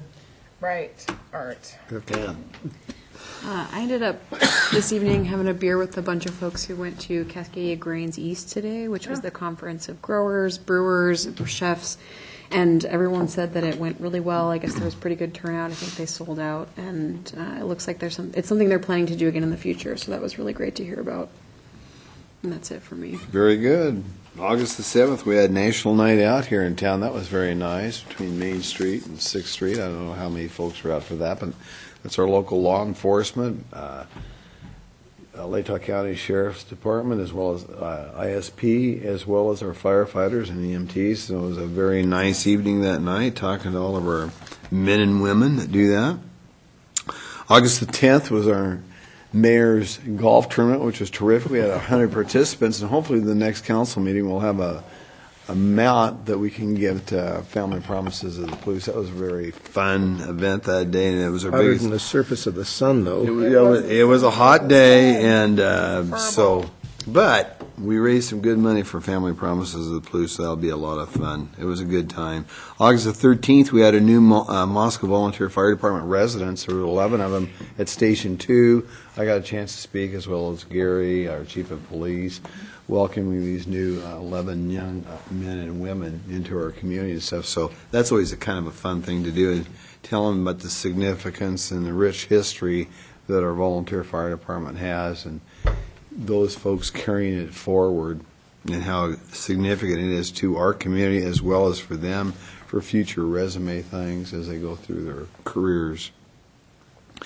August the 15th, we had to welcome the new international students. It was terrific at the university. It's one of my favorite things to do. There's 70 different countries represented, and I always love to get a chance to talk to these men and women. And gosh, they're so very, very polite, coming from foreign countries, and I get really tickled by it. And I always leave an end portion for folks to ask questions And they're always very, very modest. And so I tell them, I said, you're very kind. I'm used to getting all kinds of questions asking me, please speak up. And it's so much fun. And one of them asked why Moscow was named Moscow. How did that come about? So I gave a chance to give them a little history of Moscow for the last 125 years or so. But that's a fun thing to do with it's just a neat thing. It's one of the fun. I always look forward to it. Let's see, and then on August the 17th, we had the kickoff at the East Side Mall for the athletic year for University of Idaho. Coach Petrino was there, I was there, Pete Isaacson was there, Debbie Buchanan spoke, all four of us spoke and kind of got folks going, and of course the marching band was there, and I love it, and I told those kids, I said, I've been watching you guys for 40 years, and I can't believe it. You never change how you look. You always look good. And I've aged all these 40 years, but you haven't. So I had a little fun with them, but still play that good fight song. And then on the 18th, we had Sync at the university campus in the grassy area by Wallace Complex. And that's always fun because that's the incoming freshmen that come in, and they get to see what SYNC stands for, serving your new community. So we had 22 stations there, and that is always a kick in the pants, getting a chance to talk to these. And I love the early morning ones that start at 8 because those kids come dragging in. And I say, well, you don't look like you're very alert. Yeah, what's with you? It's like, it's 8 o'clock. That's why I've been up for 2 hours, kid. I said, of course, my lifestyle is a lot different than the young man or woman that's coming to college here. Anyway, that's all that I have, but it was a busy, busy week. Got busy stuff coming up at the university starting today, and we're back into the grind. Gary, do you have anything for us? Yes, tomorrow night, 5:30 at Indian Hills Park, we have a dedication. Certainly we'd like to see everybody there. Hopefully give some thanks to the community and the folks who helped make that happen. And then Wednesday, the 22nd at 4 o'clock at the Hamilton Low Aquatic Center, we will have our annual summer picnic, employee appreciation picnic. Hopefully the smoke will burn off a little bit by then. Burn probably isn't the right word, but blow out of here. Hope you can all come to that too. It's a great time. Very good. I'd entertain a motion to adjourn. Be entertained. All in favor? Yes. We are out of here, folks, at 9:49. Thank you, everybody.